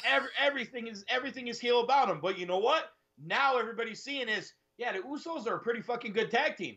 So now we're going to start cheering the Usos again. Here's the thing. Fans are just as bad. You brought up a good point, though. The play hard in the paint thing didn't work. I think that's what was turning people away from them. I think that crowd, do you think the WWE crowd is starting to accept work rate a little bit more and take work rate a little bit more seriously than they have been? Because the whole play hard in the paint thing wasn't working. They changed their gimmick, got a less kid-friendly attitude, and now it's working. It's working. It took some time. The New Day thing is to me is going to be the same. The problem with the New Day is you cannot go outside of their character that they are now, because the second you do, it's going to fail, and you can't break them up because none of them are going to be as good on their own as they are together. Right, and they're almost too goofy. And yeah, I mean. I look at this whole, you talk about the Hardys, get this, it's 2002, 2001 all over again, because they do this battle royal at the beginning of the show for a #1 contender for a match next week for the Intercontinental title. Jeff Hardy wins the battle royal. Jesus Christ. So he's going to be fighting Miz next week for the Intercontinental title. Oh, it's unbelievable. Any chances of the broken thing just got squashed right there, unless if they haven't done it yet, it's not going to happen. It's not going to happen. And I agree with CL Party at this point. CL Party, I was chatting with her about a month and a half ago, and it was actually about a month or two after WrestleMania at the end of the show. She's talking to you again? Yeah. Anyway, hey, I got invited to go to FanCon, so I'm kind of excited about it. Yeah, Edwards told me. I'm excited. He's like, White got his wish. I did. Well, no, you should. It's a good. I'm glad they did that. You deserve it. I did, but the thing is that she even said, and she was a part of the Broken Hardys bits in TNA when they did the whole episode from the Hardys compound. She was a part of that episode, as were a lot of CWF guys, and even she is sitting there saying, it's too late for it. It's done. If they haven't done it by now, it's not going to be accepted. It's quieted down too much. Right. And it's over now. I mean, listen, I could tell you, 2 years from now, they're out of their contracts. They go back to the indies. You could totally redo that on the indie scene. But as far as getting it over in WWE now, it'd be hard. Fuck it up anyway. Come on. Yeah. Oh, I know. You're right. Anyway. Anything else before we get off here for the night? Because I've gone 2 hours and 40 minutes, and I got to work tomorrow. Yeah, no, I'm good, man. I just wanted to come on. and break your balls a little bit, but no, honestly, we haven't. Other than the quick, I had you on my show last week, but I'm just glad the Mayweather-McGregor thing is over. I'm glad if Floyd Mayweather's smart, he proved that he can box. He proved that he's not just a defensive. Well, he is a defensive fighter. He roped. Well, he is the greatest defensive fighter ever. But I think that he showed a lot in this fight as a guy and as a fighter. So I don't think there's a better way for him to go out. How sad is it though that it took him 49 fights and going up against an amateur to prove that though? Well, here's the thing. I think before he took the hiatus after the Hatton fight, people saw an aggressive Mayweather. After that is when you're like, not really. Yeah. So a little bit here and there, but the majority of Mayweather's great boxing matches, plus the other thing too is most of his fights were one-sided, which a lot of it was how good he was defensively. But he didn't press. There's guys he could have stopped, the way he stopped, over tiring him out and excessive amount of punches. He was, Mayweather's not going to knock anybody out with one shot these day and age, but he could have been more aggressive and made more exciting fights. He just didn't do it at that time in his career. But before that, he did. So I think there's different levels to his career here. Plus, I think coming off of Pacquiao, where people were very disappointed, I think people were. And this is nothing against Andre Berto. Andre Berto is a fantastic boxer. And I understand that him and Floyd were supposed to fight before, didn't work out, and Floyd was probably doing Berto a favor because they've known each other for so long. But going out on that fight was never the right way for Mayweather to go out. I look at it this way. Do you think Mayweather's done after this? There's no more dream matches left. I mean... I just don't see where the $300 million payday is. No. And to me, if there was one out there, I would say never. I just don't see where it is, and I don't see that it comes along again. Like, there's no reason for a rematch with Conor, of course. Maybe if Canelo won in some grand fashion against Triple G, maybe you can make a case for Canelo again. I don't even know if Floyd even wants that fight. I don't know if Floyd even wants to work with Oscar. So, I mean, I just don't see where that big $300 million, $100 buy pay-per-view is. Like, I just don't see where it is. Because let's face it, his pay-per-view with Berto did like 300,000 buys. You know what I mean? Like, you're talking about $4+ million to 300,000. That's a big fucking difference. And for McGregor's saying, is he going to go to boxing? I don't see him going to boxing full time. This is what I would say with Conor. As long as the UFC plays ball with the fact that he's co-promoting himself, which I think they will and I think they have to, the fight that makes the most sense, Conor Diaz 3. Or defend the 55 title against the winner of Ferguson Lewis. We'll see. Dana White in all this has been a trooper. Dana White in the press conferences afterwards is like, thank fucking God this is over. Thank fucking God I don't have... He basically said, I want to go back to do what I do with the UFC. I don't want to do this anymore. And he's like, if we never co-promote another fucking thing again, I'll be happy. Dana White just doesn't like dealing with the attitudes and the other people. Well, to be honest with you, in all reality, Dana's cut on the fight is cab fare to him now. Mm-hmm. I mean, he got $480 million in the the UFC sale, plus whatever IME's paying him now, which is I'm sure handsomely. I mean, he doesn't need. I mean, if Dana makes $100 million, yeah, maybe, but for what he probably made in that ordeal to fly around, have to deal with the boxing people and the Showtime people, and you got the Malignaggi thing, and you're trying to promote that, but also promote the UFC. I mean, I could see where that was probably more of a chore for Dana than an actual good time. And let's face it, he said this, and I believe him when he says it because it makes sense. The UFC could have made more money off Conor McGregor having 2 MMA fights last year than him having this fight. Now, did he get more fans that might come watch him fight in the UFC? I don't know. Maybe. We'll see. So maybe it works out in the end to be beneficial for the UFC. But the bottom line is right now, they need him to fight in the UFC. Bones Jones is pretty much done. GSP is back, but is I don't Cormier think getting initially. that belt back? Or are they going to do an interim champion thing or a tournament or whatever? I mean, I almost think you guys. All right, here's what I would take the top 4 guys, seed them, have 1 versus 4, 2 versus 3, the 2 winners fight, and that guy's the champion. I was going to suggest, because Bellator is famous for their tournaments that they do. Yeah, they haven't really been doing them like that much. But UFC, I don't think really has. I can't remember UFC has done a quote-unquote tournament. Instead of calling it a tournament, you can almost, like boxing, some of the boxing organizations do is they call them title eliminators, where they'll take the number 1 rank for, let's say, the number 1 rank contender for the WBA title versus the number 2 rank contender for the WBA title, and the winner gets the shot because the champion's fighting soon, so we don't want to make this number 1 contender wait and not build up contenders, so we're going to say, this is a title eliminator. You're 1, you're 2, you fight out, winner gets a shot at the WBA title. I think this is a perfect opportunity for the UFC to do the same type of thing, only take the top 4 guys, or you know what, even if it can't be the top 4 in the UFC ranking, you got Ozdemir, who's been knocking everybody out. Perfect opportunity to try to build another star at 205.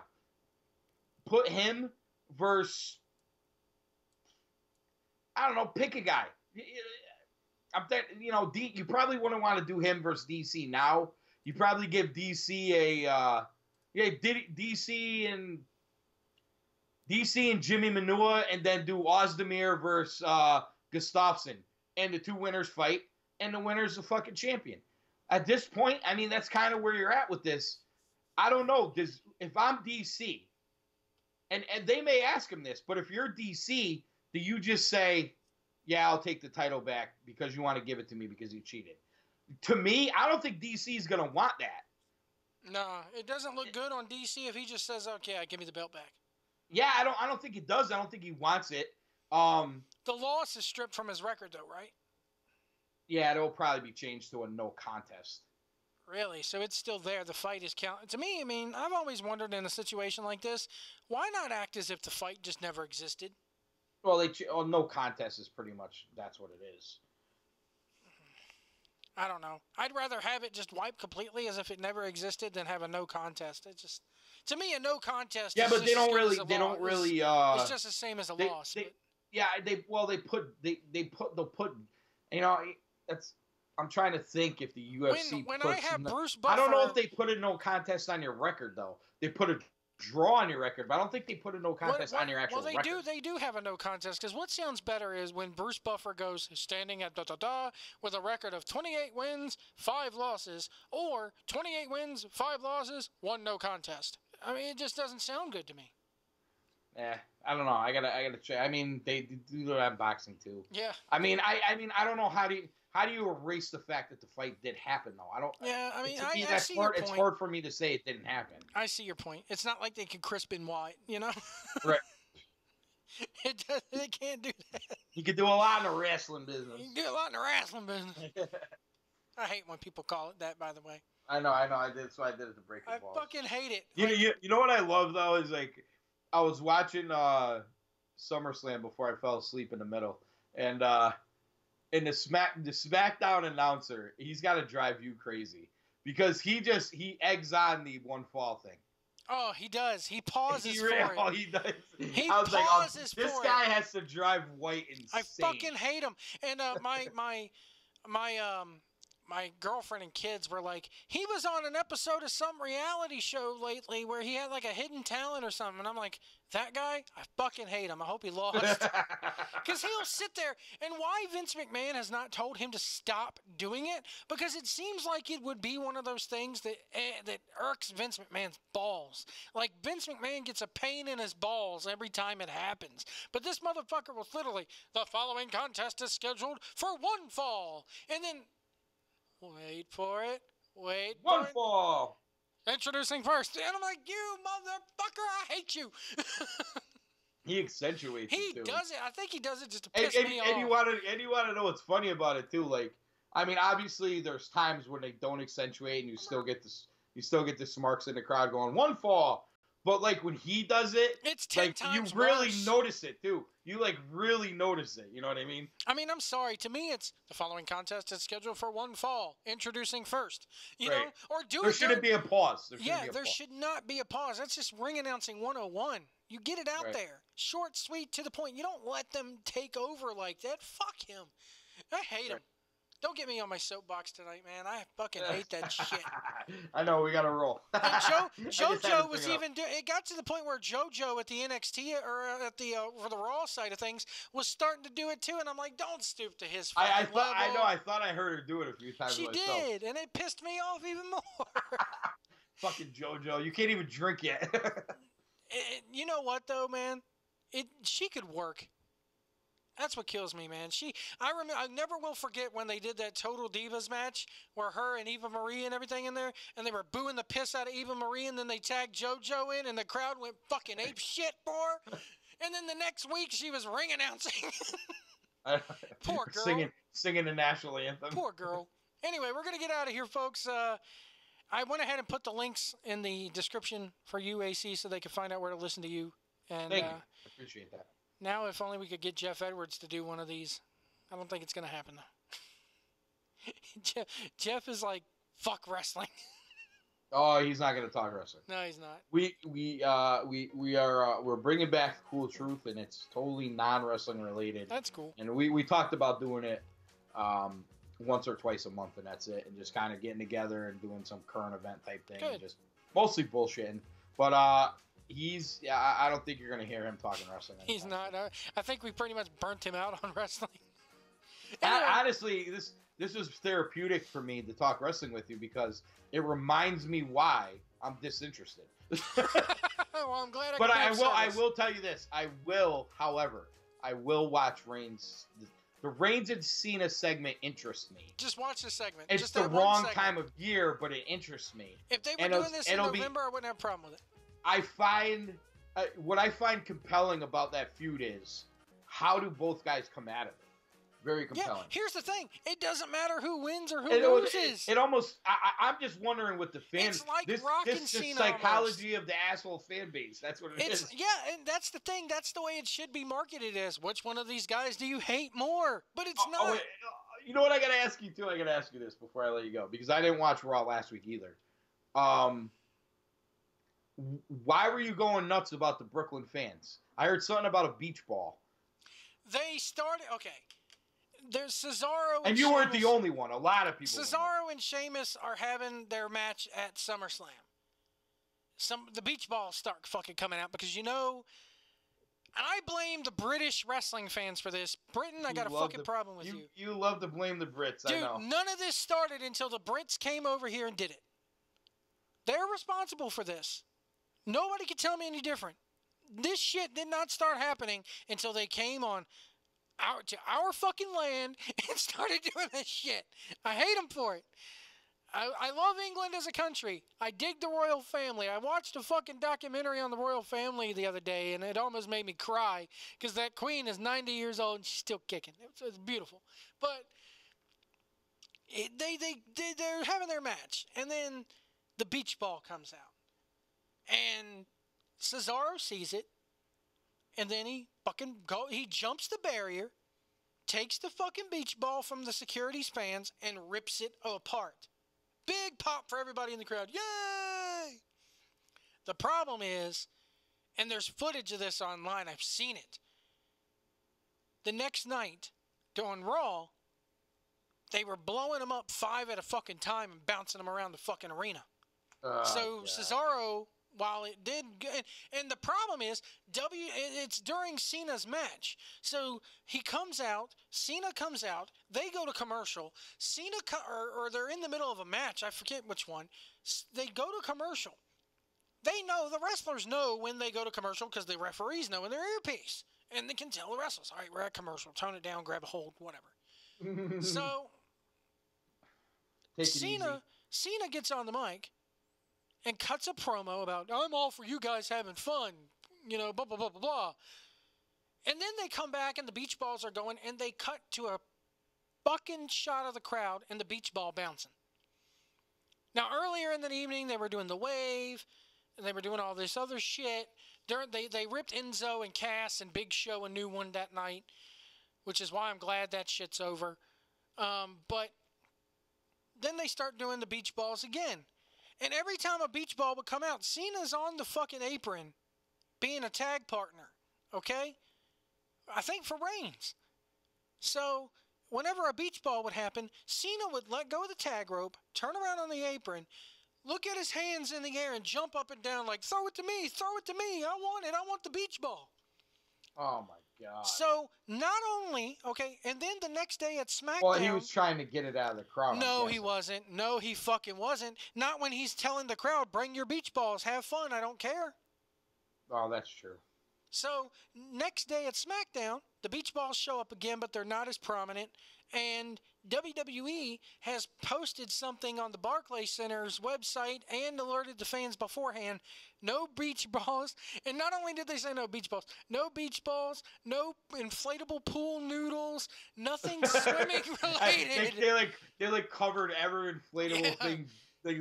They covered all their bases. But my problem it's almost like they have a controversy every year in Brooklyn. Remember when they were cheering boring during the women's matches and they all went on Twitter and got mad? You know what I mean? It's every year they go to Brooklyn and they're like, we sell out 4 shows in a row. They're going but to the LA. crowd shits on the product. They're going to LA for no mercy. It's going to happen there. Stay out of the major cities. That's my thing. Run house shows at these motherfucking places. Don't shoot your TV there. Because it hurts. And then it makes it worse when I go on the Twitter account and WWE has a GIF of that same shot of the beach ball bouncing around. And then they have John Cena going on Twitter thanking the fans for having so much fun and their beach balls and shit. Okay? Well, it's like fucking the NFL Network. Yeah. The NFL penalizes guys for too much celebration, and they glorify it on the NFL Network. So it's the same thing. It's ridiculous. I never will. I'm not a football fan, but I never will forget the week that they instituted that rule. It was when the Cowboys played the 49ers. And they were in Dallas, and I can remember the 49ers would score a touchdown, and then whoever scored the touchdown ran in the middle of the arena to the football field, the 50-yard line. It was Terrell Owens. Yeah, he stood right in the middle of the star and put his hands up, did like the Raven pose. And then the Cowboys did the same thing the next drive. Darren Woodson drilled him the second time he did it. And then the day after that shit happened is when the NFL said no excessive celebrations. You're gonna kill me. But did you see this sexy star deal? Oh, dude, I fucking. Have you talked about it yet? Yeah, not online, but I think it's. Not on the show. I have a little bit. I think it's horrible, and I think she deserves to be blackballed. Did you see what the WrestleCade people out of North Carolina did? No. They took her off of WrestleCade, which is like a big fan fest that happens every November down here. I heard Cody said he won't work a locker room she's in. Well, good for him. But she got kicked out of WrestleCade. They said because of what went down at that damn show in Mexico, we're not putting her on. Okay? So then the very next day, today I look and they announce Rosemary will be appearing at WrestleCade. And I'm like, yeah, get her, girl.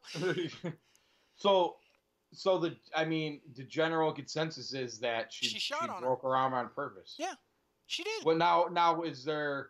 And this is what I never found out, but I really didn't research it a lot either. Was there a reason behind this? They're saying that her and another girl in the match had beef with each other and that they started to shoot on each other and that Rosemary had nothing to do with it. But Sexy Star's claim was she was in there defending herself. And I'm just like, fuck you. This isn't the first time this has happened. It was basically like Dickinson versus Low-Ki, where Dickinson, beat the fuck out of Low-Ki in a wrestling way, but you would never know it watching the match. You just think they're going at it hard. I mean, but nobody ended up with a broken arm or leg or whatever. Sasha Banks and Alexa Bliss. It's well known and documented that they hate each other backstage. They got real you can almost sense it. But you go watch their match last night that main evented the show, and it was fucking amazing. They were working a little stiff, but they don't go out there and deliberately hurt each other. It's business. It's professional wrestling. Well, listen. You don't go out there and just hurt people. I gotta say, if Sexy Star really did do it on purpose, she probably deserves to be blackballed. She does. Listen, you're putting. Let's face it. In the wrestling business, you're putting your health and your well-being in somebody else's hands in a lot of situations, and when you take advantage of that, that's like betting on your own sport in baseball or something. You know what I mean? That should be one of the cardinal sins of the sport, or cardinal sins of the deal. The whole thing about professional wrestling is the art of the work. Bret Hart said it best. I'm in there to make it look real and not really hurt my opponent. If I could get that done, I'm the best there is, the best there was. That's the reason why he was the best. That's not just a gimmick. The other thing too is look at it this way, Joe. Like, who's going to want to work with you if you're known as injuring on purpose? How do I know you're not going to do it to me? You know guys in the business. I know guys in the business.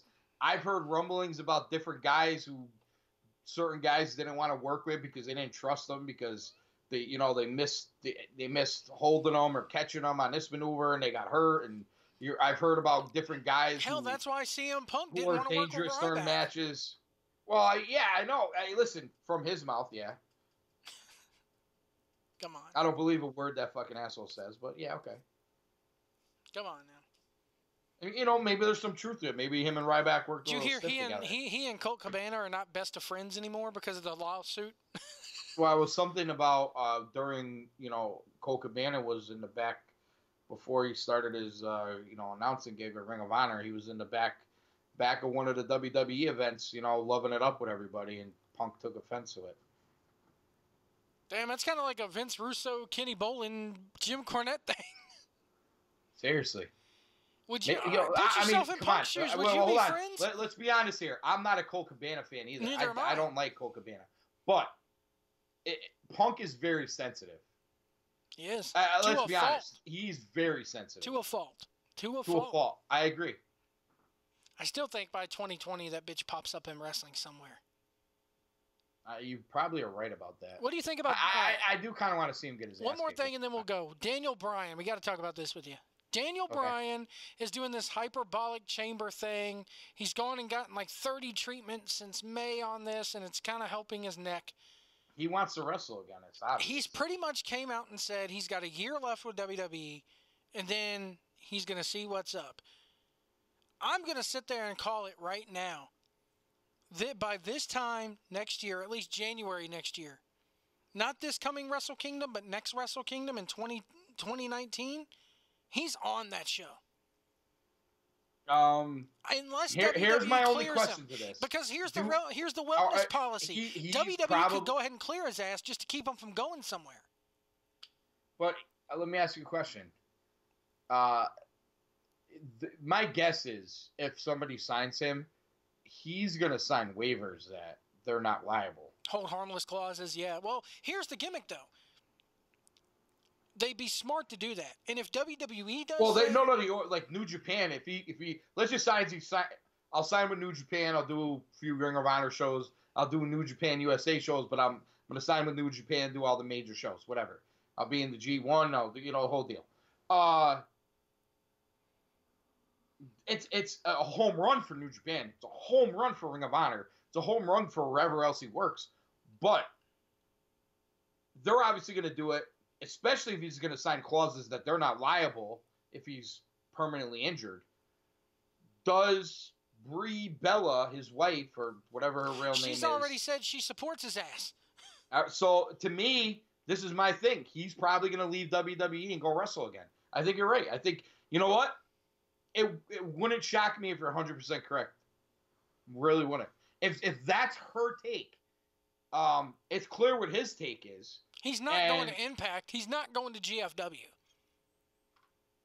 I don't think he goes. The only way he stays with WWE is if they let him wrestle. That's my guess. Yeah, and they would have to. And if I'm Vince, I'm sitting there going, "Fine, sign this waiver. We've tested you." Well, let me ask you a question. We don't think you're properly cleared. Do you think to not lose him, WWE would take the risk, yeah. or are they going to say, "Yeah, but is WWE going to say, you know what? The bad publicity if this guy gets hurt is worse than anything else. Let him walk. Let him go beyond Wrestle Kingdom." Does WWE make him sign the waivers that you're talking about and get away with it? No, well, that's my question though. Do they do that? But if they do that, they open themselves up to a lot of scrutiny. Anybody does. Yeah, but they do. But New Japan is never. Hold on though. New Japan is never going to get the scrutiny that Vince McMahon. Yeah, because they're not here in the U.S. I mean, listen, Vince McMahon's wife works for the fucking president now. You know what I'm saying? Yeah. You know what I'm saying? If I'm New Japan though, if I'm New Japan or if I'm Indie, I take the risk. If I'm Indie X, I make him sign that waiver, that hold harmless clause that you're saying, and I broadcast that shit. I make every fucking document like that public, so you can go, my hands aren't in it. We washed our hands of it. He wants to come play in our yard. We've made him sign a paper saying we're not liable. Do you make him all right? Go out there and find us a doctor that says you're okay to wrestle. That's your doctor. Your doctor said you are okay to wrestle. Not like CM Punk with the staph infection. Your doctor said you are okay to wrestle. You're signing a waiver that says we are not liable. So your doctor says you're okay. You're signing a waiver. We're not liable. And then we're going to put you on Wrestle Kingdom, and that's going to be the most watched Wrestle Kingdom in the history of Wrestle Kingdoms. Well, with WWE, it all boils down to one guy, and that's Joseph Maroon up there in Pittsburgh. And if Maroon will clear him, they'll let him wrestle again. But my only thing, Joe, is I think they open themselves up to a lot of criticism if they say for all this time you can't wrestle, and then when he's about to leave and go to New Japan or anywhere else, or he's going to be a free agent and go wherever he wants to go, they say, oh, you know what? He's magically cured. Then he gets hurt. Do they really want that bad publicity? No, they don't. Or do they say, fuck it, let's risk it because this guy's going to go over huge? Does it really hurt them though if it's Daniel Bryan, okay? Yes, he's awesome. But does it really hurt WWE's business if they let him go and then they go, hey, we've washed our hands of it. He's not ours anymore. Whatever he does after this. I agree. I don't think it does. And I don't think it hurts their business at all. Big deal. He goes over to Japan, gets him tons of money. It doesn't hurt I don't think it hurts their business at all. I think what would hurt them more is they let him back. He gets hurt again. He wins the title, gets hurt again. Or they get him back and he gets hurt again to the point where, I mean, let's face it. If God forbid it's very bad, and that's let's face it. If he shows up in New Japan in 2019's Wrestle Kingdom, it's not like the day Scott Hall showed up on Nitro. It's not nowhere near like that.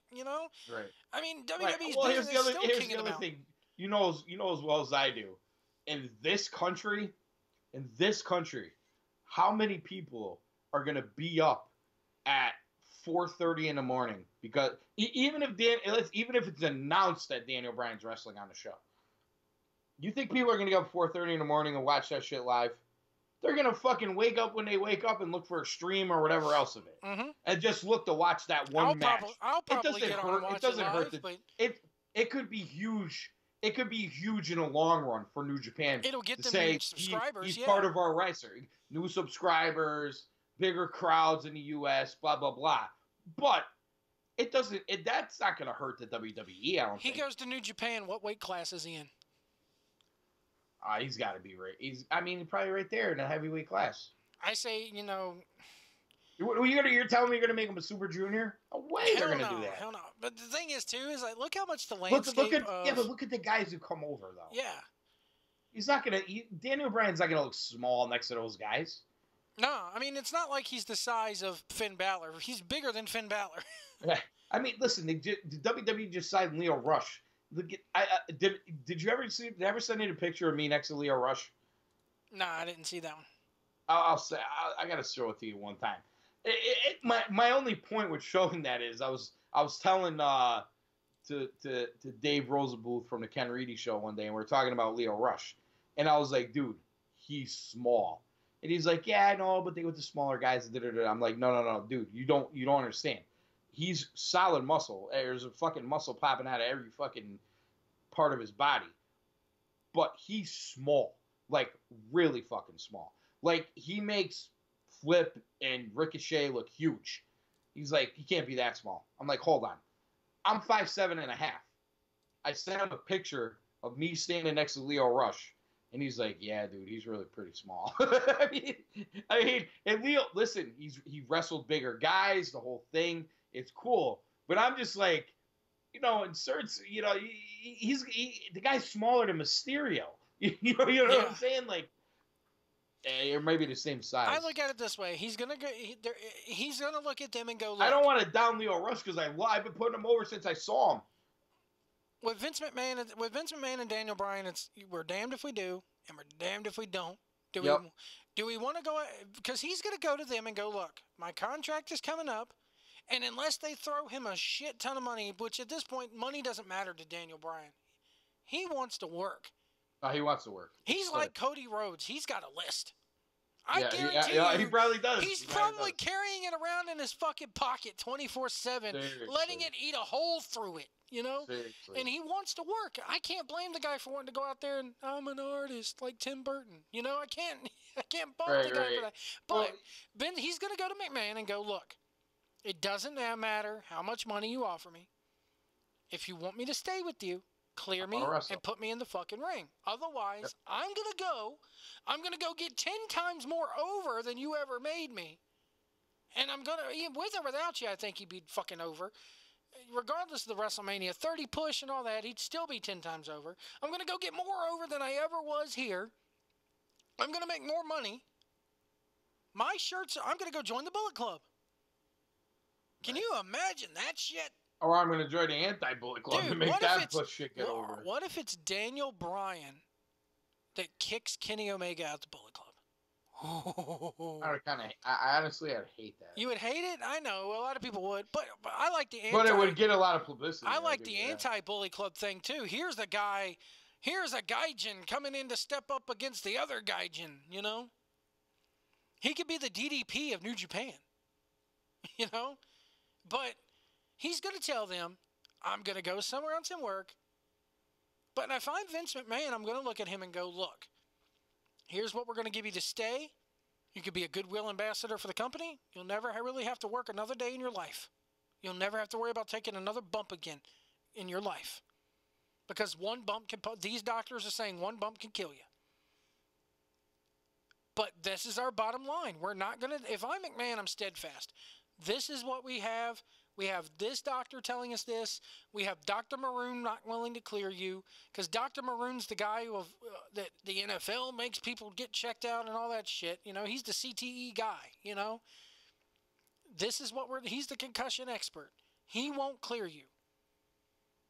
Here's the amount of money that we're offering. Take it or leave it. But you're not getting back in our ring.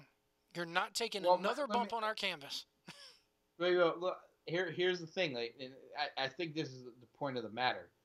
He probably is not going to budge in the fact that he wants to wrestle. Yeah, and if that's the case, but what is the lesser of two evils for them? To me, the lesser of two evils for them is to say goodbye. Yep, is to let his ass go. Yep. And I think that, like I said, they're going to offer him a shit ton of money. Probably not as much as people would think. They will. No, probably not as much as people would think. But they're going to offer him. They're going to pitch him to the moon, and it's not going to be a deal to wrestle. I hate. We probably will never see. We will. And it's not even going to be a part-time wrestling. No. And here's the thing: people are going to be like, "Well, what happens if he hits the Indies for a year and never gets injured? Is WWE going to offer something to come back?" No. Oh, because they don't want him getting wrestling under their fucking banner. Because say he goes out there and they're the ones saying, dude, you're too injured to wrestle. You can't wrestle again in your life. That would be like them going, oh shit, Edge is gonna sign with New Japan. Let's you know what? Let's bring Edge back and let him wrestle. We're the ones that told him you can't fucking wrestle anymore. You know what I mean? Do you understand what they opened themselves up to? Yeah. Lawsuit wise and Let's say he public goes, opinion wise, if they allow these fucking guys to just come back. Let's say he goes 5 years, goes all the way around the world, hits TNA, Ring of Honor, New Japan, fucking opens up his own promotion and never gets hurt. But the second he gets back in a WWE ring, if by happenstance he fucking takes a bad bump and gets hurt, guess what? It's all on WWE. Yep, because the public exposure is different. Yep. It's just different for the WWE, and honestly, nobody gives a fuck if you sign a deal with New Japan and says I'm healthy enough to wrestle, because everybody's gonna give New Japan or Ring of Honor the benefit of the doubt. Like, all right, the dude brought in his own doctor, he signed a waiver, like they did everything legally they're supposed to do.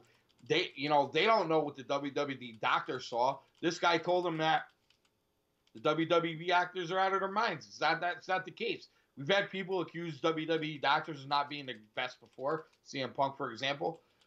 We're gonna let Daniel Bryan do this. The WWE can't do that because they're going back on everything they said for years and years and years. I'm going to go ahead and leave it there tonight, AC, because we've gone well over 3 hours and 15 minutes. Oh, my God, really?